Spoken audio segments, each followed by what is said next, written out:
Hello, everybody. Welcome to episode 313 of Spittin' Chiclets, presented by Pink Whitney from our friends at New Amsterdam Vodka here in the Barstool Sports Podcast family. What's going on, boys? Happy holidays to everybody out there. Merry Christmas. Happy New Year. Let's go to the boys and say how their holidays were. Mikey Grinelli, producer. How you doing, pal? How was your holiday? What's going on, guys? Holidays were great. I hope you guys enjoyed yours as well. Whit, I'm excited to hear about the kids' holidays. I love hearing about little kids getting presents, so look forward to hearing about that. And other than that, best of episode. You guys know these ones do the best, so excited. Yeah, this kid got a 401k set up. He got a fucking Bentley, and maybe a car that's not a complete. No, I would never. I think my mother-in-law tried giving him like a Mercedes, one of those toy. I'm like, he's not having a Mercedes. Like his first car is going to be a shit box. It'll be safe, but I'm not getting him a sick car. If you get your kid who doesn't work, just like an Escalade or a sick brand new car, you're an asshole. I'm fired up for this episode. I didn't mean to get negative right off the bat, but what's going on? I usually bury that till later. What's up? Well, he said I'd give my kid a Bentley. Are you shitting me? I'm just teasing. I like poking the fire a little bit at the beginning of the episode because then we get electric wit. Poking the bear. How was your Christmas, Biz? Did you get everything from Santa you were hoping for, or what? You know what? I say no gifts, and you know we ended up doing a little bit of an exchange. I got my girlfriend these these knives. I forget the name of them, and she might be hearing me tell this story. Was right it now. the one from the NHL Network infomercial? Have you seen these? No, they're these Japanese knives. If you like tapped your 4Z, I would completely chop it off. So that's why mine's gone. Need to tap yours. Inzu? Yeah, that's what I'm gonna. No, not Inzu. But anyway, I got her knives. She ended up getting me these UGG slippers. Awesome. She got me a backpack for hiking, the one that has the camelback in it that you can suck out of the straw. So simple gifts, but very thoughtful. And those knives are unbelievable. I'll get the name of them, but you can send them in every year. And they'll sharpen them and send them back. That's how intense these things are. I'm basically out of like The Last Samurai. You're gonna see me in the kitchen like Tom Cruise with the slick back, fucking chopping up my carrots. Oh my God! Hey, you're gonna are you gonna have that straw like go behind the ear, like it's almost like an earpiece for an assistant coach to up top, or is this thing just going over the shoulder? Goes over the shoulder, okay, and then boulder holder, kind of like my rat tail back in grade 6, over the shoulder. That's and still then, saved in that shoebox. Oh, you mean like I still have it? Oh, yeah, I think I said that at the time that you definitely saved your rat tail. Everyone knows somebody who saved their rat tail. They're creeps. What about you, Wit Dog? Oh, sorry, Biz. I never told you guys this one. I forgot about the time I had braids, and I still have the picture of it. I think you've put this picture out there prior. Oh, really? Yeah, maybe I did talk about it. Looking like Bo Derek from 10. We haven't even talked since the Sandbagger, which is fucking crazy. I know we haven't. Actually, Whit, did you still do the present thing? You big on that? I think the older you get, the less likely. Like, no, we don't really do presents. We did some like stockings, but I just obviously shoved like a monster ring at the bottom, so I had to get something. But you don't have to wrap stuff. You just slowly just kind of get things throughout the year that I think of that she may like. Not even anything expensive. Maybe funny stuff. Maybe a bath bomb. But every kiss begins with K. Is that what you got her? Nice. Yeah, Wit Dog wouldn't walk past the K, let alone. Well, that's where I've bought all the wedding rings I've lost. I go to Jared's, or maybe I go to Tootie's. Is it Tootie's Fine Jewel? Christmas was great because Ryder got a year older, so I said he's 80% there. Like he was there, like, and he knew Santa was coming and Santa brought presents, but he wasn't at the point where you're waking up. It's 5 a.m. You're going downstairs, you're running your parents' room, like so fired up. Whereas his cousin, my nephew, is a year older. He was the night before. So I think that it was great because he was excited, but he still slept in. He still chilled. He wasn't like dying to get downstairs. So he opened 1 million boxes. The problem is he's opening these presents. And then he's like, oh, open it. Like, oh, marble thing. And then we're like, oh, all right. So he plays with it for 2 minutes, opens the next present. Then you got to open that present up. So he unwraps it. We then put it together. It took like 3 hours to do it, but it was awesome. I'm so grateful to be, home. And obviously it's a little different this year. We weren't together with tons of family, but immediate family and parents and things like that. So I had a blast. It's crazy that we haven't spoken since the Sandbagger. Avocado.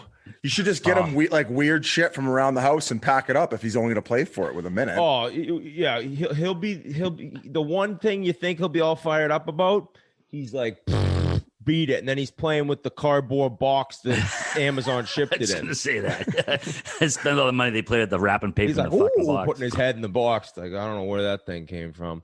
So Sandbagger though. Well, we're going to ask RA what he got. We got to ask G2 since everybody's talking about it. RA got his Playboy subscription back. Is that what you got? Yeah, I what do you call it? Resubscribed? No, actually, I don't even think they do a paper issue anymore, do they? Maybe like once a year, or so I heard. You still get the CDs from when you buy them 10 for a cent, and then you have Columbia House. Yeah, Columbia House. I still have all my CDs. I still get all my. Actually, I went down the basement to get my Bad Santa DVD to watch the night before Christmas too. Ooh. Do that shit. I forgot one funny thing that happened Christmas Eve. Now this is probably only funny to parents out there, so maybe you three will be the judge here if this is gonna bomb with everyone else listening who doesn't have kids. But like I said, my nephew's 1 year older. Cooper, he's 1 year older than Ryder. So they're buddies. They're always wrestling. Ryder loves dinosaurs and cars. Those are the two things. So Cooper has an enormous present from his grandmother, my wife's mom, enormous. And Ryder has one too. Now, it wasn't as big, but wrapped. And that was their big gifts, Christmas Eve. So everyone's getting ready. And the girls are reading. 'Twas the night before Christmas because she's, doing good in reading. And it's a great I'm crushing Camus. And it's awesome. And let's open the presents now, kids. Hear from the grandparents. Cooper opens up his present. It is an absolute monster. Is it Matchbox? The toy dinosaur racetrack that was 6 feet tall. Ryder looked and saw this thing. And he sprinted over like you'd never imagine in your life. Like, mine. And Cooper's a veteran. He's the older cousin. He goes, nope, my present. Ryder, come over here. Open your present. He rips it open. It's a Play doctor's kit. It's stethoscope. I looked at my mother-in-law. I said, Miss, are you kidding me? His favorite thing in the world's the dinos and the cars. And she's like, Cooper asked me for this in August. I don't give a shit. I was dying laughing. So sure enough, the rest of the night, Cooper knows what's going on. He's sitting on the box of this thing going, I love my present. And Ryder taunting. It was like Ryder. An hour. It was an hour. I'm like, dude, no, play with the stethoscope, buddy. It's cool to be a doctor. You'll be in debt for 12 years before you make a cent after medical school. But I just remembered that. So we can move on. But we got to talk about RA. You cock block his stories, his gift story. That just came into my head and I interrupted you. It's making me laugh. Go ahead, RA.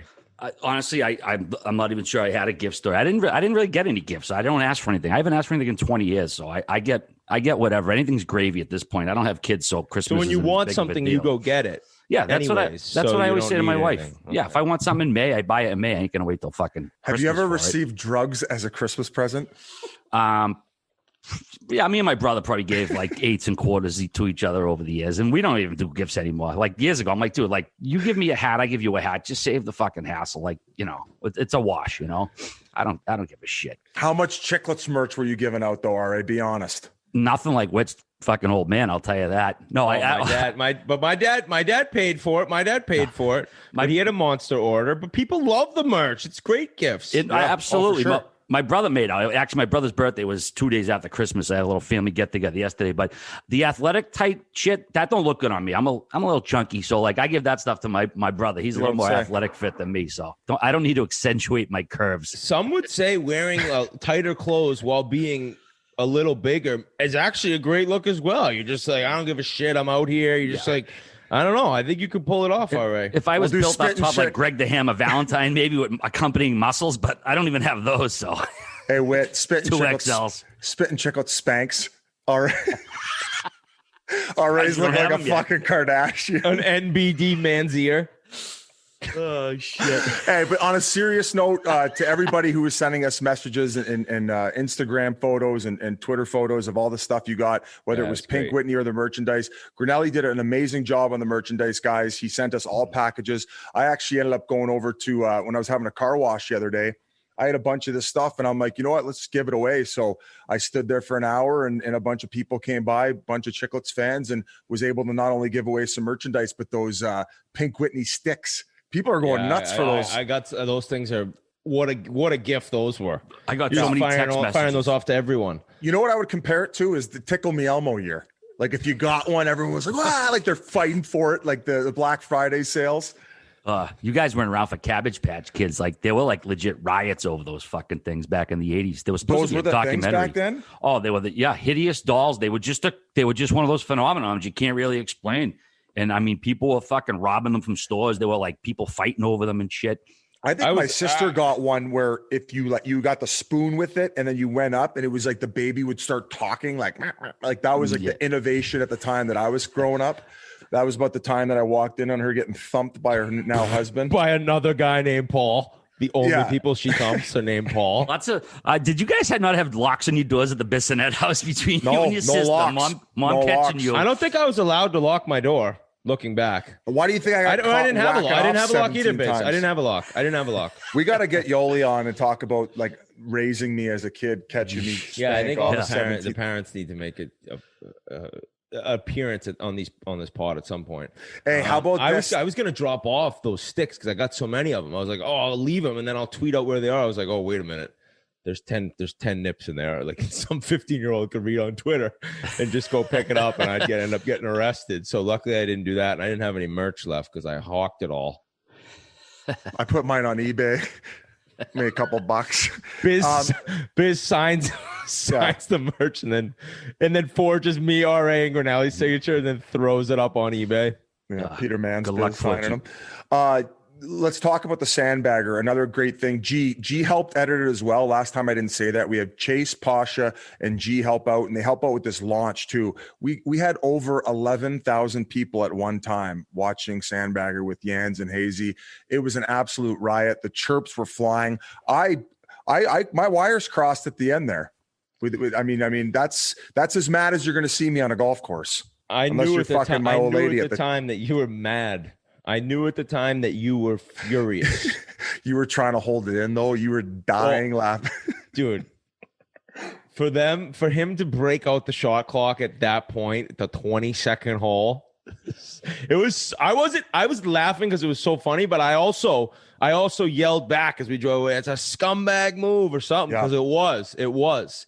And you were pissed. I think you were planning on just firing a dart in there. And we got it done.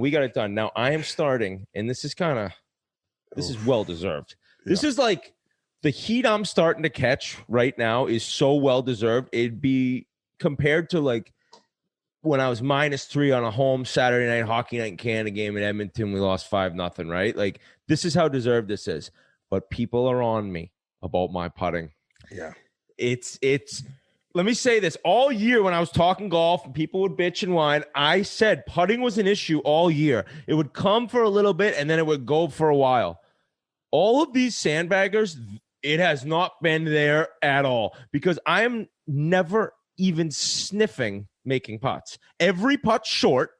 The stroke I'm putting on the ball is so short. It's disgusting. It's like RA's stroke in the bedroom. No offense. Sorry, buddy. Shrapnel. Holy shrapnel. Ricochet shot. Not even based in reality. No, you're not even there at the golf thing either. I need next sandbagger. I'm not leaving a putt short. I don't care because it's so embarrassing. It looks pathetic. But yeah, maybe you need a glove on. I think that Keith and Kevin showed how funny those two guys are. They are just hilarious, nonstop. But let's not forget, they both. Ooh, they had a couple short ones. They both had like a 2-3 footer for the win. Yep. And I think that's karma. And we like if I was Kevin on the second playoff hole, the 20th hole, I would have never gone good. That's what I was surprised at. That's why did I bring it up? You go, hey, like, good. And then I was like, you want to go? You want to do that? And he's like, yeah, that's fine. And I was like, the way I've been putting. I know. And then the next hole, I made a putt. Hallelujah. And I was going to say it was karma for what Yan said on the first hole on the tee box, because that was just but he put me on my heels on hole 1. That's why I couldn't find my game for the first 6 fucking holes. I couldn't even keep one on the fairway. For those of you who didn't watch it, they had these like lighthouse things there as what do you call them? The markers for the tees? Yeah, tee markers were lighthouses. They were lighthouses. So I said, oh, that's kind of cool. Like stick with the theme, Boston Harbor with the lighthouse. And then Jans under his breath goes, looks like what's in your mom's top drawer. Hazy law. And he was swinging. Like he mumbled it while he was doing practice swings too. And I knew it was funny because I saw Kevin and I was like, what? And then he told me, I was like, oh, I couldn't even spit it out. I was on my heels so bad. I said it back in complete broken English and you still understood the joke. And so, but at the end of the day, a fun round. Thank you those guys for coming out. 3-0 in Boston. And we're going to be doing 2 when we're in Arizona. We're not going to tell you guys who, because you'll be hounding us for a couple months until we release it. Golf wasn't the only extracurricular activity the Chiclets crew took part in. We were a part of the 12 trivia challenge. We were the number 1 seed. Somehow we played 1 trivia game all year. We were the number 1 seed, me and Biz, and the Wit Dog joined us. And we ended up losing to the Yak. I don't know if you guys saw it or watched or listened or whatever. We had a 1-point lead, and then Stephen Che, he knew who Sixpence None the Richer and Sister Hazel. Actually, I didn't know who Sister Hazel was. I thought it was Blues Travis. So we ended up blowing the trivia in the last round. I don't know. I wasn't disappointed of all time because they were the worst music fucking questions ever. So I can't even be mad that I lost to those answers because they were just like, I would say both songs. of you guys carried your weight. I was probably the weakest link, as we would all suspect. OHL education. Thanks a lot. But it was a fun time. And I think as far as other guys that were on it, it was Roan and Big Cat. And I think a lot of people ended up tuning in after it was released on YouTube. Yeah, it was a lot of fun. If you haven't seen it, check it out. It's in our Twitter feed on Chiclets. But is Jeff's name DeLow? What is it's Jeff D? Lowe, but D is his middle initial. Why does he put his initial? I don't know, but we're talking about it, so I guess it's a good idea. Kind of a catchy name. It's pretty badass. Because I always say Jeff D. Lowe. I have him in my phone as JDL. Yeah, 100%. You're right. I say it every time. I say, oh, Jeff D. Lowe, but I'm wondering why he does it. I didn't know if there was you think his reasoning to do it was to sound badass? Well, he's a movie guy. I think maybe it's kind of inheriting that, like, what's gonna sound cool and grab people. Dude, my fucking nickname's Biz Nasty. Who the fuck am I to talk? Like, douchiest nickname in the league. And then I tattooed it on my arm like a clown.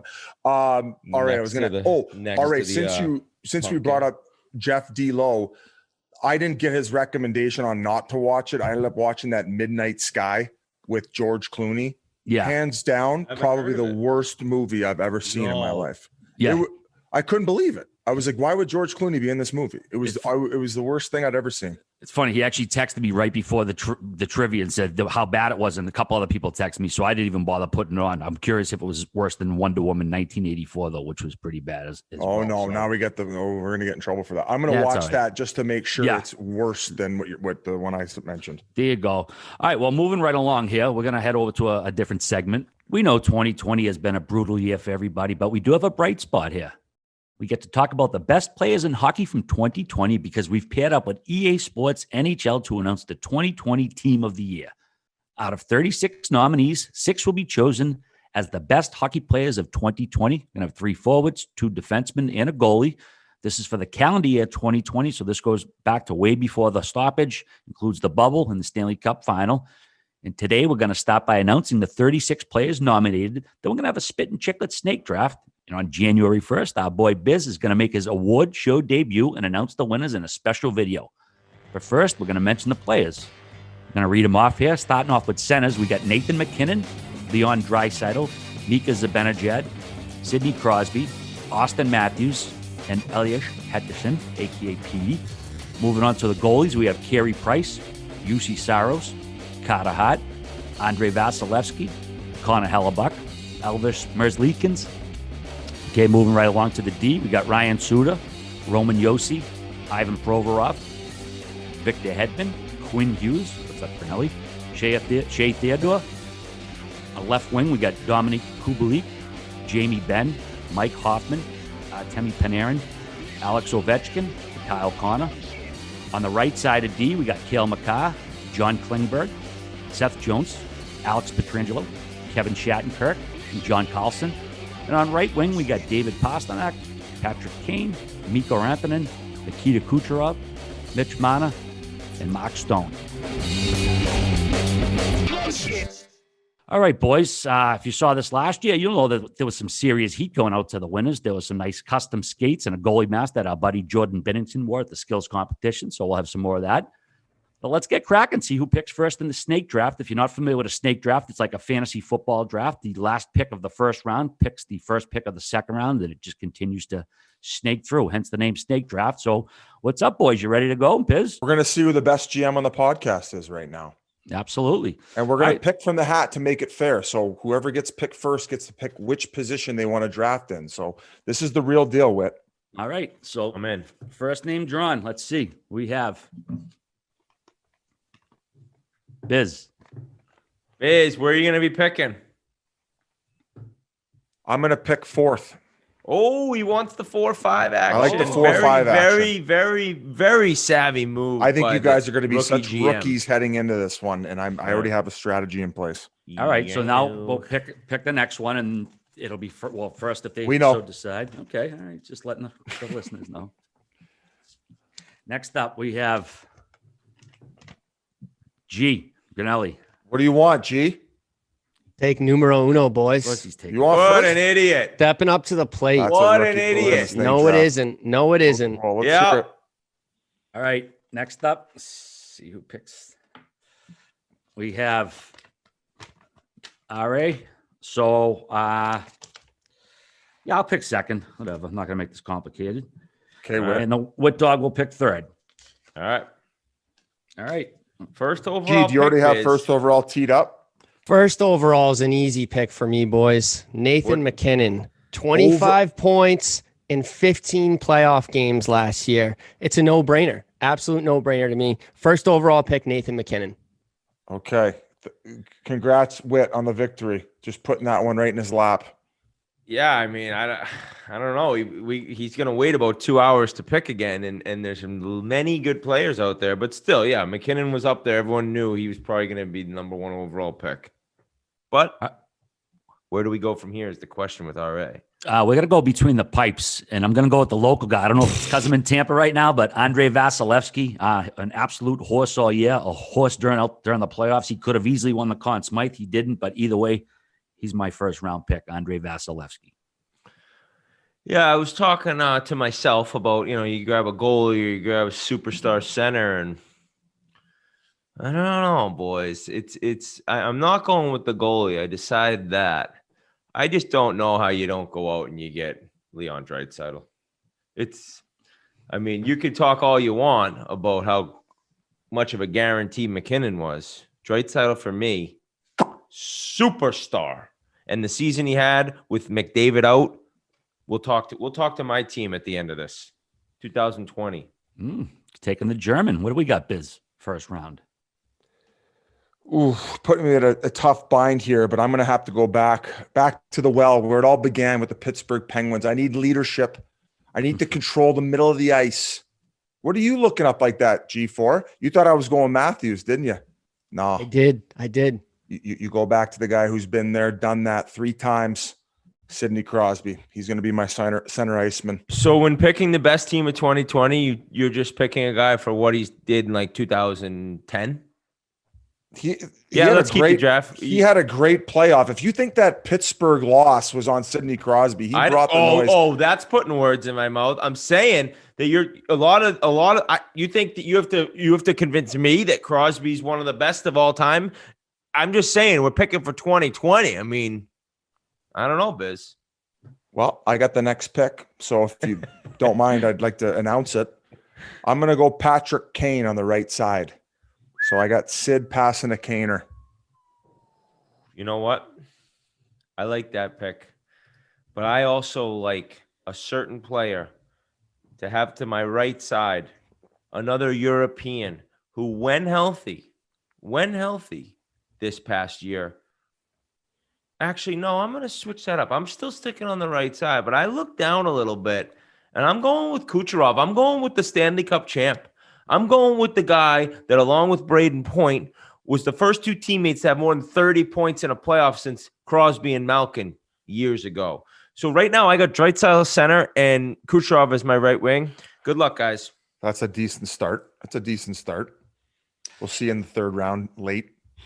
Yeah, it's not too shabby at all. I suppose I should put somebody up my middle right about now. So, you know what? I'm going to go with our boy up in Toronto, Austin Matthews. Fantastic year by the kid. He's always had a good year, but how do you not take him when he's on the board right now, I guess? All right, boys. My team is going to score goals. That's what we're going to do this season. Yes, 95 points in 70 games last year. David Pastrnak. He's my number 2 pick here. Shocker.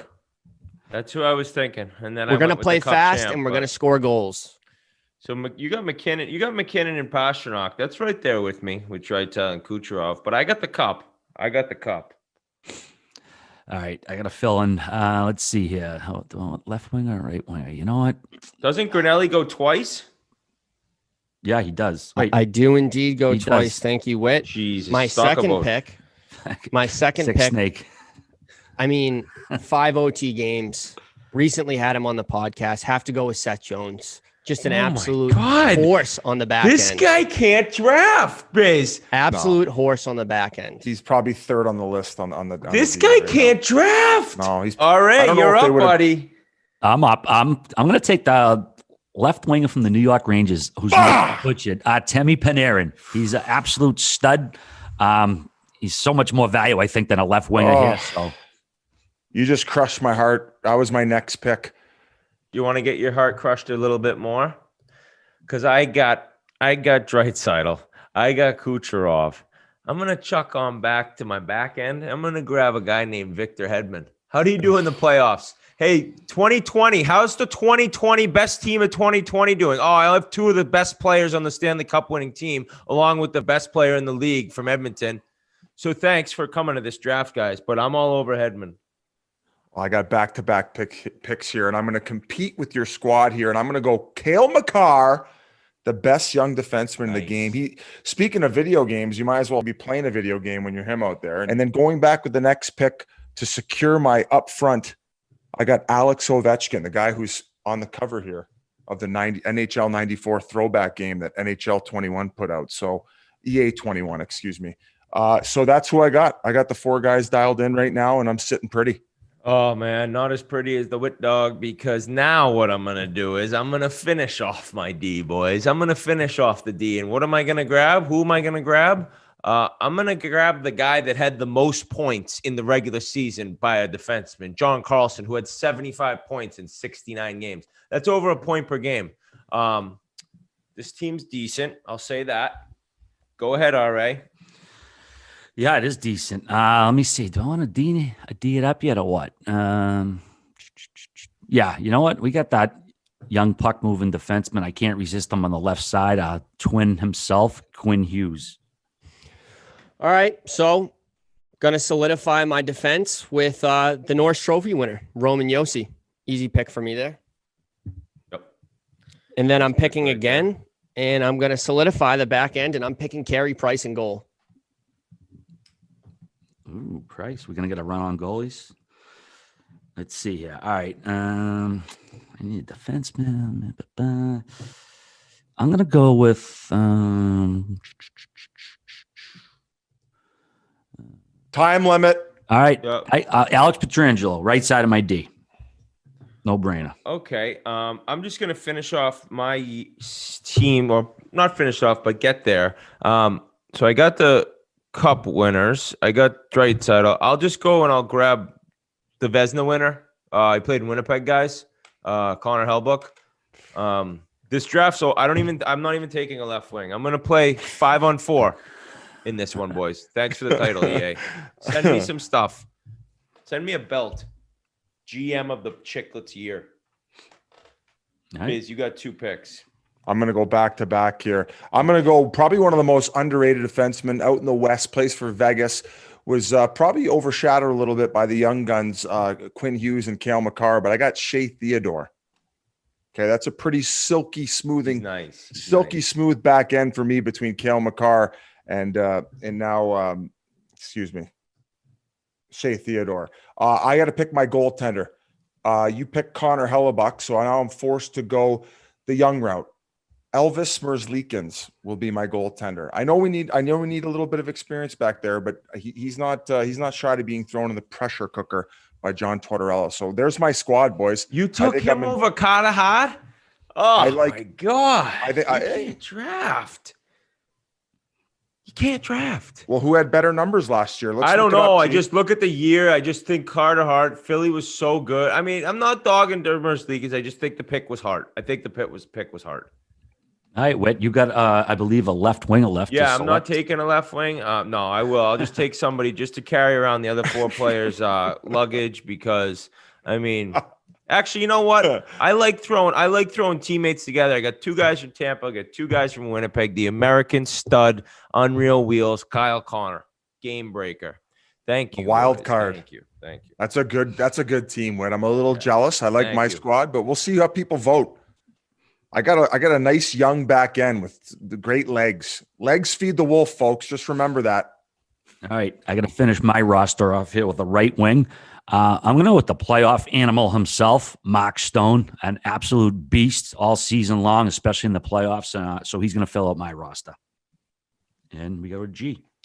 All right, guys. I think it's an easy pick for me here. It's what have you done for me lately? I look at the Stanley Cup Finals. What other team was there besides the Tampa Bay Lightning?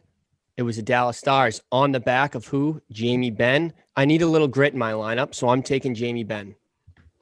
19 playoff points. Is that good? Finishing in last. I think it's going to be between me and Whit. I think there's not even. I think it's like a runaway. Well, we'll let the fans decide because we're going to put our teams up. We're going to list the snake drafts, and you guys are going to vote on who the best general manager.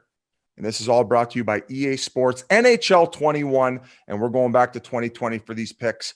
We'll let the fans decide. Looking forward to seeing you guys at our little drive-by. What do you call it, G? Award show? Drive-by award show? Drive-by award show, baby. First biz on the spot. We are going to read off our teams just to summarize them because the snake. Can I read off my team when it's my turn? I'd like to read off my team myself. Okay, let's do. G was the first pick, so we'll let G read his team first. A lot of negative connotations towards my team. Don't really respect that at all because my team's stacked. Nathan McKinnon, David Pastrnak, Seth Jones, Roman Josi, Carey Price, and Jamie Benn. That's a great team. His team's better than we were giving him it's credit a good for, team. but it ain't the winning Sounded team. better. But it's just Sounded better when he relisted it. Well, you forgot about McKinnon because first overall pick was so long ago. And Roman Josi. Getting Roman Josi in the 4th as with my 4th pick. That's a good pick. All right. I'm up next. Vasi is my goalie. 2nd round, Austin Matthews is my center. Temi Panarin for my left winger. Quinn Hughes on the left side of the D. Alex Pietrangelo on the right side of the D. And Mark Stone to give a little grit to that forward line on the right side. You nice want to go with right there? Yeah, I'm gonna go right ahead. I got the Vezina winner, Hellebuck in net. I got on lefty Victor Hedman. How's that guy? Decent. On the right D, I got the guy with the most points last year as a defenseman. That's John Carlson. On the left side of my forward unit, I'm running around with Kyle Connor. He flies. He's got no problem keeping up with my centerman, Leon Draisaitl. Just a dominant offensive performance all season long. And on the right wing, how was Nikita Kucherov's season, guys? How did that end? So that's my squad. All right. I got a young back end. I told you about it. Shea Theodore, Cale Makar in net with Merzlikins. He won't be getting many shots because we'll be spending most of our night in the offensive zone with Alex Ovechkin. He's one of the cover boys with the tinted visor. He's going to be tickling the twine. Who do I got on the other wing? You got Ovechkin and Patty Kane. Patrick Kane might have won a Conn Smythe. Might have won 3 Stanley Cups. He's got the experience. Who else has got 3 cups? Sidney Crosby, my centerman. So talk about experience and a young back end with some young legs in net. You guys are toast. Thank you very much. GM of the Year of the Spittin' Chiclets podcast, Paul Bissonnette, all brought to you by NHL 21. EA Sports. And once again, we want to say a big thank you to our friends over at EA Sports NHL. It's been an honor to help them announce the 2020 Team of the Year. And once again, our boy Biz on January 1st is going to make his award show debut and announce the winners in a very special video. So do look for it at that time. Once again, big thanks to our friends over at EA Sports NHL. It was an honor to collaborate with them. I've been playing this game for almost 30 years, so it's pretty cool for me, even as an old timer. And a lot of the fans, a lot of the listeners voted on our teams. And the Wit Dog, you look like the best general manager of the crew. Yeah, that was a hell of a performance by myself. And I think when I got Draisaitl and Kucherov, you could say I don't remember the exact order I went, but having those two doesn't really matter. Your left wing, and then Hedman and Carlson together. That was it. And then I threw in a Vezina winning goalie. So it was fun to do business with you guys. Hopefully we can all be NHL GMs one day. You guys all get relegated. Oh yeah, soccer term. I don't even know what long-term IR is, and I'm calling Elliot Freeman about it. You want me to be a GM? They said I was. We got to go into that. We got to go into that move by the Lightning. Oh, gee. Well, that's what people were saying online. They said I was as good a GM as player. So yeah, I probably finished dead last behind Grinelli there. And you did a pretty good job too, RA. You were getting tire pumped. Yeah, I didn't think it was too shabby. I mean, I thought Vasi, like I said, most people don't pick goalies that early, but I don't think too many players had a better 2020 than Vasilevsky did. So I'll stand behind that pick. But before we get to all the transactions, Biz, because there were a lot of them, we got to talk about the World Juniors, man. That's the big story in town right now. It started Christmas Day. Huge bummer for our buddy Kirby Doc, man. Like, I know we always have the Chiclets bump. Well, he got the opposite of that. Poor guy breaks his wrist. The last exhibition game looked like a pretty innocuous hit too, but just that's the way the fucking cookie crumbles in hockey sometimes. Chicago just tweeted before we recorded. He got surgery. He's going to be looking at a 4 to 5 month recovery. So get well, brother. Kirby, we're heartbroken for you, pal. It was awful to see. I guess you'd have to call that the Chiclets dump. Is that what we're going to be labeling it as? Yeah. Yeah. When Grinelli, I think you sent the video over to the group chat. It was, you see him pull his hand out of his glove, right? And you're like, you're hoping that the jersey just looks weird, but ultimately it didn't look great. I ended up seeing a picture of it. Horrible fluke injury, guys. Then the debate ensues. This guy played in the NHL last year. Why is he even there? Right away, I want to shut that down. You talk to any big time player at the NHL level, and majority have been to that tournament. And in order to get to the level of where you're going to be able to, rise to the occasion, you have to experience it at these different levels of play. And I believe they asked Jonathan Toews about it before the tournament. And he said, if it wasn't for that experience and gaining that confidence, being the guy at that level, I don't think I would have went on to have the career that I would have had. And for this kid who, he'd played 2 years a junior, so he'd never really had the opportunity to be the guy, right? He makes the team at a training camp as a 19-year-old with the Hawks. I think he has a very solid rookie year. The stoppage happens. We have him on. He talks about finally getting rest because people don't understand that full year and what it takes out of you. He goes on and has a strong playoff, and establishes himself as it even more like okay, this guy's going to be a full timer, and like we might have a weapon on our hands here to take on Toews and Kane's role when they may go on. No brainer going to that tournament to try to get that type of experience. A fluke injury, and now he doesn't get to experience that. But Whit, I was going to throw it over to you. This game. And every player who becomes great can attest to it and gets to the NHL it's going to test you. The game's going to test you. Yep. This kid thinks he's going to go gain that experience. And before the tournament even starts, after he gets a C on his crest, he gets that stripped from him. And it's probably such a let down for him. He's sitting there watching on TV, probably trying not to be bummed out. But as I said, this game will test you.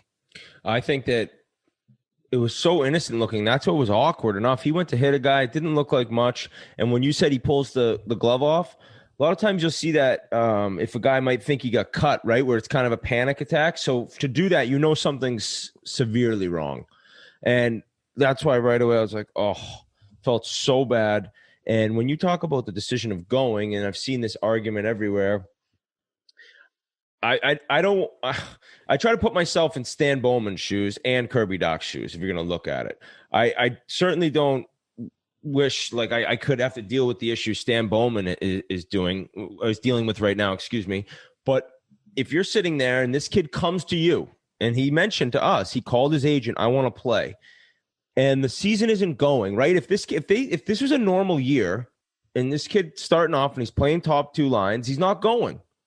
This is a crazy situation, and I don't think he would have gone. He didn't go last year, so you have to look at this year being so different and such an odd circumstance in terms of not only do you go and represent your country and play in a tournament that, as he told us, he dreamed of playing, and every Canadian kid, it's their dream. Not only does he get the chance to do that, well, he's also looking at it like, I'm going to be flying in these games, buzzing right into the regular season. So this year is like, how would you argue against him going? Like, I understand that everyone comes at you, well, there's plenty of young stars. The teams didn't let him go. Yeah, and in the end, it looks like they made the right decision. But you got to look at this as you're Stan Bowman. This kid calls you, or his agent calls you.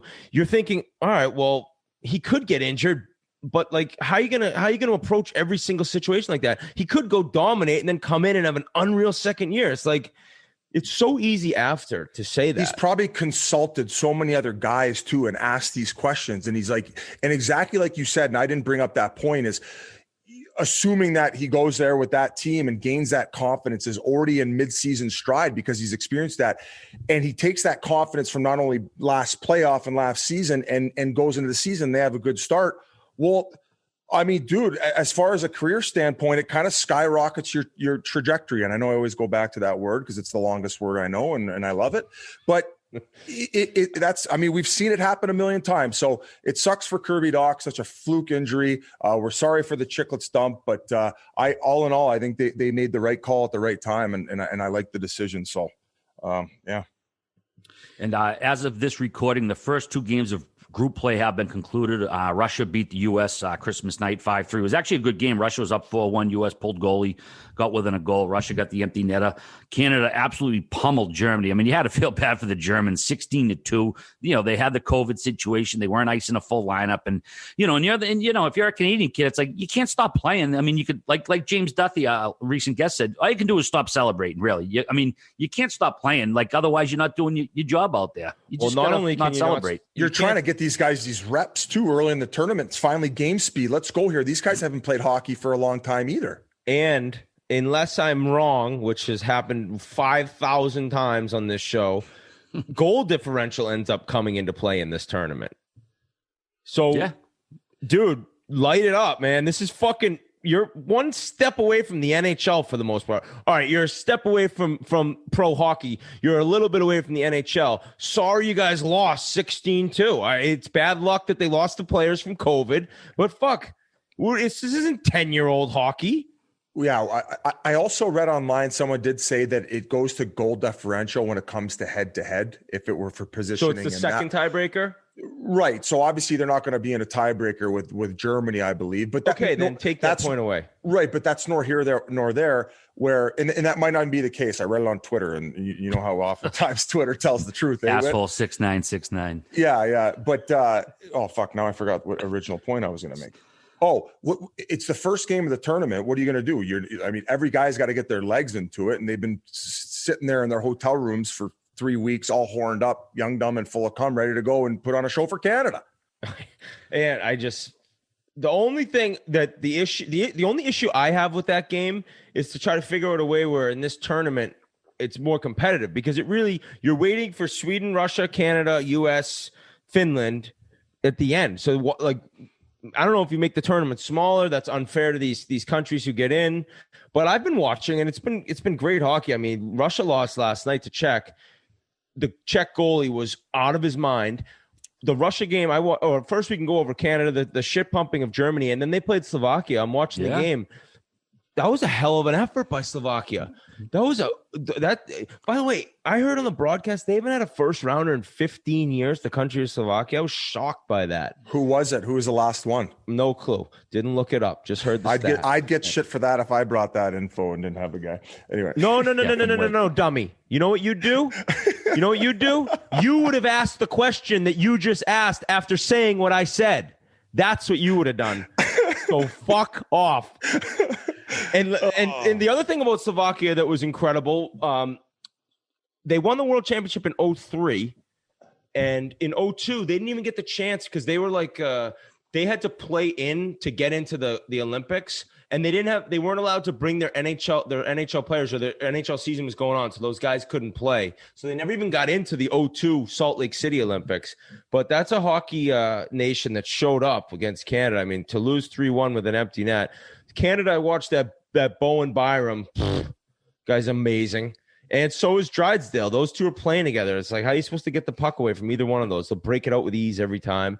But I don't think it's going to be as easy for Canada as a lot of people thought, because I'm watching Sweden. They look awesome, although that Lucas Raymond just got injured, the 4th overall pick last year by Detroit. He went into the boards awkwardly. I don't know if he hurt his back or he looked like he couldn't put weight on his left leg, but it's always great once you get to maybe the semis. The quarters will still be good, but there's always going to be games that are blowouts in this tournament, and people whining and complaining. They're 18, 19 years old. Trevor Zegras from the Americans. Jesus. So the passing on that kid. I think he'll come on Chiclets. I met his dad at a BU game last year. I brought Ryder to his first BU game, and like 4 days later, COVID hit and the world shut down. But I was watching him. He was unreal. I was talking to his dad. He said his dad listens to the show. So at some point, Trevor Zegras, you'll see him lighting it up in Anaheim. We also had some supplemental discipline, feeling like the old NHL here. 1 game for Braden Schneider for violation of Rule 124, checking to the head neck area versus Germany. He got tossed halfway through the first period, so it was basically a 2-game suspension, more or less. No argument here. I mean, he didn't maybe mean to do it, but he did it. And also Austrian defenseman Philip Wimmer. I'm sorry if I'm anglicizing that, but his was a little more blatant. It was definitely a blindside hit. He caught USA's Patrick Moynihan. Absolutely fucking just caught him blindside. One of those. If that was an NHL hit, he's probably getting fucking 5 If that was games. Wilson, he's getting his head cut off in a guillotine in the town square. Mail it to his parents. Yeah. I can't wait to see it first game of the season. So listen, I'm old school. So those hits are just you can't do that anymore. Those are toast. Yeah. The one was directly in the head. Rock'em Sock'em. Anybody listening who used to watch the Rock'em Sock'em videos? Those were the most amazing videos.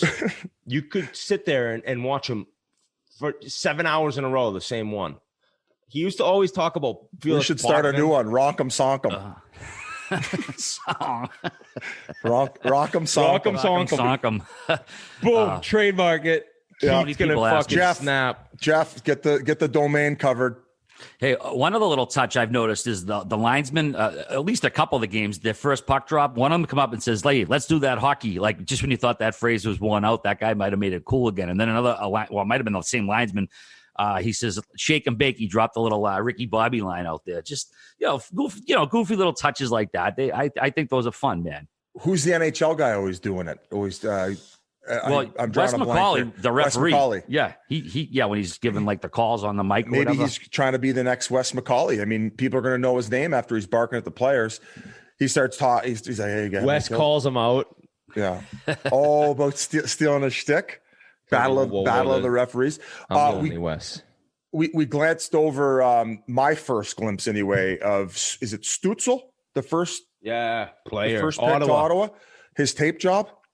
Yeah, that's nuts. The crime scene. It's worse than pasta. He has it on the toe vertically. He has it on the toe vertically and then horizontal just along the middle of the blade. Looks like a big dick. Just looks like he's looked great out there though. He's looked fantastic. The shaft and the head. It looks like a dick. He should put a little pee hole on the end. Then he'll start sniping. little strips of white tape as the cum coming out on. Yeah, he should do a black version and then with the white, the little white drop cum stains of clear. It goes up to his gloves. Yeah, I'd be putting clear tape over it to snap it around. But he's nasty though. He flies around. His skating sick. He's been playing in the DEL, so he plays against men. He'll be a lot of fun to watch. Ottawa's going to have some games that are exciting this year. I guarantee you that. Yeah, actually, we can jump right into them. I had them a little further down, but the Sens, man, they're continuing to load up for the upcoming season. They picked up Derek Stepan from Biz's Coyotes for a second rounder in 2021. They had 3 second rounders already, so it was probably easy to spare one, even if the analytics folks thought it was an overpay. He had 1 year left at $6.5 million cap hit, but it's only $2 million in real dollars, which means a lot more to the Senators. Senators also acquired defenseman Braden Coben and forward Cedric Paquette and a second rounder in 2022 from Tampa Bay in exchange for Marian Gaborik and Anders Nilsson's long-term injured reserve deals. One of those mutually beneficial deals. Ottawa gets a couple of veteran character guys, and Tampa Bay gets a little cap relief. What was your take on that, Biz? Well, I mean, getting back a second rounder is great. He provided a lot of leadership here. He was a great 200-foot center. I think as time goes on, I would say that he was probably a 1B at his best point in the NHL. He was never like a top end center, but he was very consistent, having 50, 60 point seasons while being very good on the penalty kill. We talked about providing that leadership. He's great in the community, like all positive. His production offensively has slowly declined, and I think that they saw an opportunity, considering the assets we've not only lost, to certain situations and for certain reasons, a way to replenish that. And a second rounder is a big deal moving forward, given the lack of assets that we do have. So, best of luck to Step. Thank you for everything you did for the organization. A guy that as a media member, when you interview someone, you're going in being like, yes, this guy is going to talk. He's going to articulate. He's going to be nice. And he was a great guy. So best of luck, Step, and great work by Army to get an asset there. And on the rumor mill, don't know if it's came across the wire yet. I think the fact that Coyotes are signing Derek Brassard. Yeah, Guillaume Latendresse said that they're working on a 1-year deal. Sorry. Yes, and I talked to Elliot Friedman, who said that he'd looked into it, and it seemed as if though that was going to be the case. I talked to Elliot mostly because of this long-term IR situation that I still have no fucking clue about. He tried to explain it to me. It's the occurring part of. I just don't get it, man. It can get confusing, man. It's a lot of details. But there was a lot of banter online about the fact that this long-term IR thing is being manipulated a little bit too much. And part of me agrees with him, although that would be being a bit of a hypocrite, considering what I complimented Chaika on this. He wasn't the first GM to do it, but he's probably been the one to manipulate it the most in order to take on long-term IR deals, but gain assets from other organizations. Jesus Christ, other organizations in order to do it. And Gord Miller had a tweet, and here I'll read it.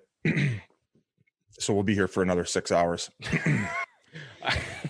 I don't know. Go ahead. He wrote this. I think this loophole needs to be closed. Cap relief for long-term injury reserve should only count for players who are playing for that team at the time they went on long-term IR, not acquired from someone else.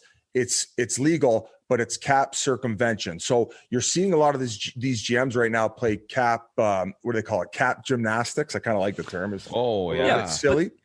Go ahead. Doing it by the rules, Biz. You know what I mean? And just to G just texted me and said maybe explain it. Basically, long-term injury reserve is like for example, Alex Steen. He basically all but officially retired. He's not going to play hockey again. He just didn't put his paperwork in, but his contract is still live. So what the Blues do is they put his contract on long-term injury reserve, which allows them to go over the cap up to whatever his money is. Now, if you have 2 or 3 players, in this case, the Tampa Bay Lightning, then you can go way over your cap. Now, I don't think we should yell at GMs in front offices because they're playing by the rules. I mean, if you've got a guy on your staff who can find these angles to make it work, then fucking by all means do it.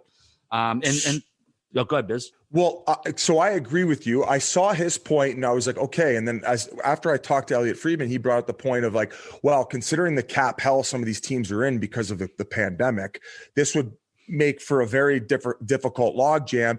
And also he says, what's one of the most interesting parts about the NBA? Some people will completely disagree, but the amount of action and transactions, because it creates all this, oh my God, another fucking star is getting like it's just more action happening where these teams who are in the midst of competing can make a run for it. It creates fan engagement. So after hearing all the different perspectives, I could see why a team who's maybe been, I don't want to say shafted by it, but hasn't been able to use it at all, would be more no for it than a team who has ended up getting out of their cap situation and or acquiring assets because of taking on these long-term IR contracts. I'm more for it than against it, RA. So I just wanted to hop in and tell you that, and I agree with the point you're making. And I should follow up. Obviously, we just talked about the Sens deal. Tampa was on the other end of that. They dumped $3.35 million to Ottawa. They took back almost $7.5 million in salary. But again, that's all long-term money. It was a mutually beneficial deal. But also, Nikita Kucherov, as speculated, he's out for the regular season due to hip surgery. So he's going to go on long-term injury reserve as well. Of course, other people say, oh, why didn't he get the surgery before? It's like, well, that's none of your business. Like, he got it now. I mean, it's you really think the plan was to miss him for all year, guys? Like, whoever says that, Biz, you want to know who the teams that get shafted by it? They're not the teams that don't get the chance to do it. They're the teams who are competing against Tampa. Correct. Correct. And it's like, all right, this year they might be kind of screwed. They got to sign Cirelli. They got it. And all of a sudden it's like, oh, they're fine. And they get Kucherov back for the playoffs. So, yep, you guys are right. Don't blame the teams. Don't blame the GMs. Blame the league. Blame, the NHL not figuring out that this could happen. I guess it was just a bit odd. If they would have seen it as such a big problem, they would have addressed it when they figured it all out this off season, right? So they saw it as something moving forward. I think it's for the betterment of the league. They decided not to do anything about it because of the issues that I mentioned with the cap not going up and all these issues that it created. So yeah. I just thought it created some good discussion, and some fans who watch maybe don't understand why certain things are happening and like what long-term IR is. So hopefully we did somewhat of a good job explaining it. I don't know if there's a cap as to how much you can take on of it. I don't know how much occurs. Is that the word I'm looking for? Accrues. Well, put it this way. Tampa's going to start the season, Biz, with $17 million in cap commitments on long-term injury reserve between Kucherov, Marian Gaborik, and Anders Nilsson, the concussed goalie who played for Ottawa last year. So, what does the word accrues have to do with this? So basically, in some cases, if certain teams put guys on long-term IR, they're able to save cap space in the long run. It's not just that year.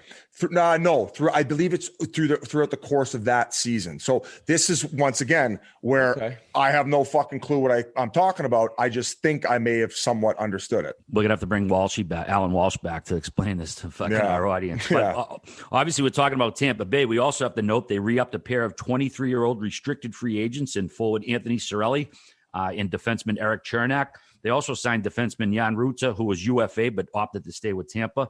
Cirelli signed for 3 years, $14.4 million. That comes out to a $4.8 million cap hit. He's coming off his ELC. He had a career-high 44 points last year, 9 points in 25 playoff games. He's obviously a key part of that lineup. Pal, who we haven't met yet, but Dmitry Filipovich said, there was a 2-month stretch last season during which the Lightning went 26-5-2 to turn their season around when 5-on-5 goals with Anthony Cirelli on the ice were 29-4 in favor of the Lightning. Unbelievable. You don't necessarily have to put points on the board to have an impact. Player. You know how I'll summarize it is they just basically got a Sergachev type up front. So they have this 3-year period where they're able to stall to see if these guys are able to blossom into what the strong part of the core group is, and hopefully bang out a few more cups. And if they do, those other guys will be towards the end of their deals and they could figure that out then. So they're not going anywhere. They are not going anywhere, these guys. Chernak was also coming off his ELC deal. He signed 3 years, $8.85 million, just under $3 million cap hit. So he's an animal. That guy's tough as shit and plays hard. And that's the perfect type. I'm not going to say bottom pair defenseman, but 4, 5, 6 D-man that they need that makes them so difficult to play against. It's not just the skill with Hedman and Sergachev. It's the grit. Like the Bogosian, was there last year. Like Cernak's mean. So it's just an all-around sick team. I played with him in Ontario. You did? Yeah, he was in Ontario. Was he fighting then?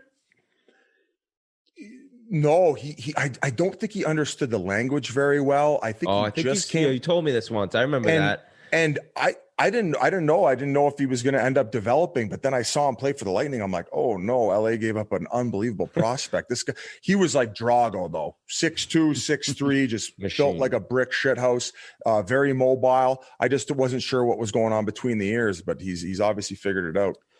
A couple other notes on Tampa. Rutta signed 2 years, $2.6 million for a 1.3 cap hit. And GM Julian Brisebois said Stamkos is expected to be ready and healthy for the start of the season. And one quick note going back to Ottawa, they did sign Stutzel to his 3-year entry-level contract. That was basically a formality, but we still want to make note of it.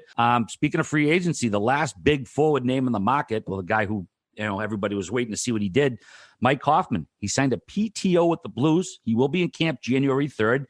The reason he's going to be on a PTO, which is a professional tryout, basically St. Louis has to get their money straight. They still need to get Steen and Tarasenko officially on the long-term injured reserve, which I just explained. So essentially he's waiting in the wings, and unlike Biz and Witt's PTO, Hoffman will actually be on the St. Louis Blues roster. Okay, nice. Fucker. Come on, that was a fucking layup. That was oh man, there were so many good daggers coming at us. Yeah, somebody said next thing you know, he's starting a hockey podcast. Yeah, next stop, Chiclets co-host. Does he need a host? No, next stop, unfortunately, was Russia. He better not hope he's going there. And then it was Chiclets. Shit. Yeah, I mean, people. Okay, so I sent a tweet. I'm gonna guess that this isn't what what his agent told him it would be like when he was UFA. Now, granted, this year's a gong show, but all these people are like, well, he's obviously he's gonna sign a deal there. He's going there. He's gonna sign a deal. They got to figure it out. They got to get Steen on the LTIR. They got to wait till the season starts. I say, yeah, but even if he signs a deal, it's probably a 1-year deal. It's probably 1 year. This guy was probably looking at 5 years, 25, 27 million. Everyone was saying. So yeah, it's been a bummer for that guy. But if he goes and lights it up this year and things get back to normal next year, fans back in the building, who knows what happens in the summer then. But still, it's a tough year for him to have to go really prove it again. Luckily, he's on a nasty team. And if he has to prove it, why not do it with I would consider them a cup contender again. Yep. They got a lockup done. They also have to figure out, like, it's not going to be that easy replacing Pietrangelo. Like, it's like St. Louis is really good, but Parayko didn't have a great year last year. He needs to bounce back. He had a tough bubble. Yeah, very so 25 minutes a night, 40-point number one D-men. I think they're going to get it done by committee. They got Falk locked in. They got Krug now. They got a pretty solid back end. I hear what you're saying when you're taking a guy who's lugging that much ice out of the lineup. You got to replace that piece, but it's clearly a risk. People are saying he's going to replace Steen in that price range, probably 4.5 to the 5 range. And I guess if it's a hot start, they can sign him in February is the rule now. Similar to like a LeBanc situation, although he was restricted, he got the 1 year, 1 million. And then at a certain point in the season, which it was January 1st, I believe this year now it's going to be in February where they could end up locking him in long-term. So it's still a gamble. It's crazy, but that's the team you probably want to do it with. There you go. One other note before we get to other signings here. The NHL schedules actually came out since our last episode. They're going to be doing basically what I would call baseball-style schedules with, going to one city, playing 2-3 games. They might have a random spot in the road here and there. These teams are going to be playing 56 games in 4 months. The non-Canadian divisions, like I said, they're going to be playing their division rivals 8 times each. We're going to get 10 battles of Alberta, which is obscene. Montreal and Ottawa at one point are going to play each other 4 times in a row. And LA, Anaheim are going to play each other 5 times in a row in April, May. The last 4 of them in 6 nights. Like, dude, like I said before, I'm beating a drum here. How much are these fucking teams going to hate each other? I mean, 5 games in a row in non-playoff situation, and then you might play them in the playoffs too, if it pans out that way. It's crazy. I'm sorry. And Lucas Raymond returned to the game. So anyone worried about Team Sweden, I'm not stupid. He's back. He scored. I think that we mentioned this before already about the battles in the minors when you play the teams that many times. Didn't we talk about this last episode? We did, but the schedules hadn't officially come out. That's okay. Fair enough. Fair enough. It's. I actually saw a good tweet. Who was it? Justin Bourne, and he mentioned that this year, like, teams are going to get into the playoffs based on the energy that you can produce, because it's one of those things where you talk about the baseball type schedule. You got 3 games in 4 nights. You're playing the same team at least 2 of those games, if not all 3. Who at the end of those games, at the end of those grinds, AHL type schedule can muster up the energy to just basically outwork teams? That's how you're going to get points at the end of these runs these teams go on. It's like outworking, because everyone's going to be exhausted. Everyone's not going to have their legs. They're going to feel different than they usually do throughout the year. When you get your time off, you get the All-Star break. Now it's going to be about who can figure it out, and just in the third period of these late games that you're exhausted and feel like shit in. That's why I feel like Columbus is going to be a dark horse. I don't know what their odds are, and we're going to get in the gambling corner once the season starts rolling around. But fuck yeah, Columbus, man, they got lucky. They got lucky getting in that division too. They got a lot of good things going for them. Metro. Yeah, just talking about the Blues here. So we want to go back to them, actually. A story come over the Russian site, Sport24. Now, we want to make it known. These quotes were via Google Translate. So, take that for what it's worth. But Tarasenko was allegedly disappointed at not being named captain. He said, I think it's okay on certain leadership positions after 8 years at the club, but everyone has their own opinion. Alexei, who was Tarasenko's agent, Alexei expressed it and has every right to do so. I personally focus on recovering from injury because there are so many people who say that Tarasenko will never play the same way. I have a tremendous incentive to come back and prove these people wrong. Basically, This article is saying that Tarasenko was pissed at not being named captain. Again, it's translated from a Russian site via Google, so I think you should probably add that into the weight of what you're listening to, because it could be like it's completely false.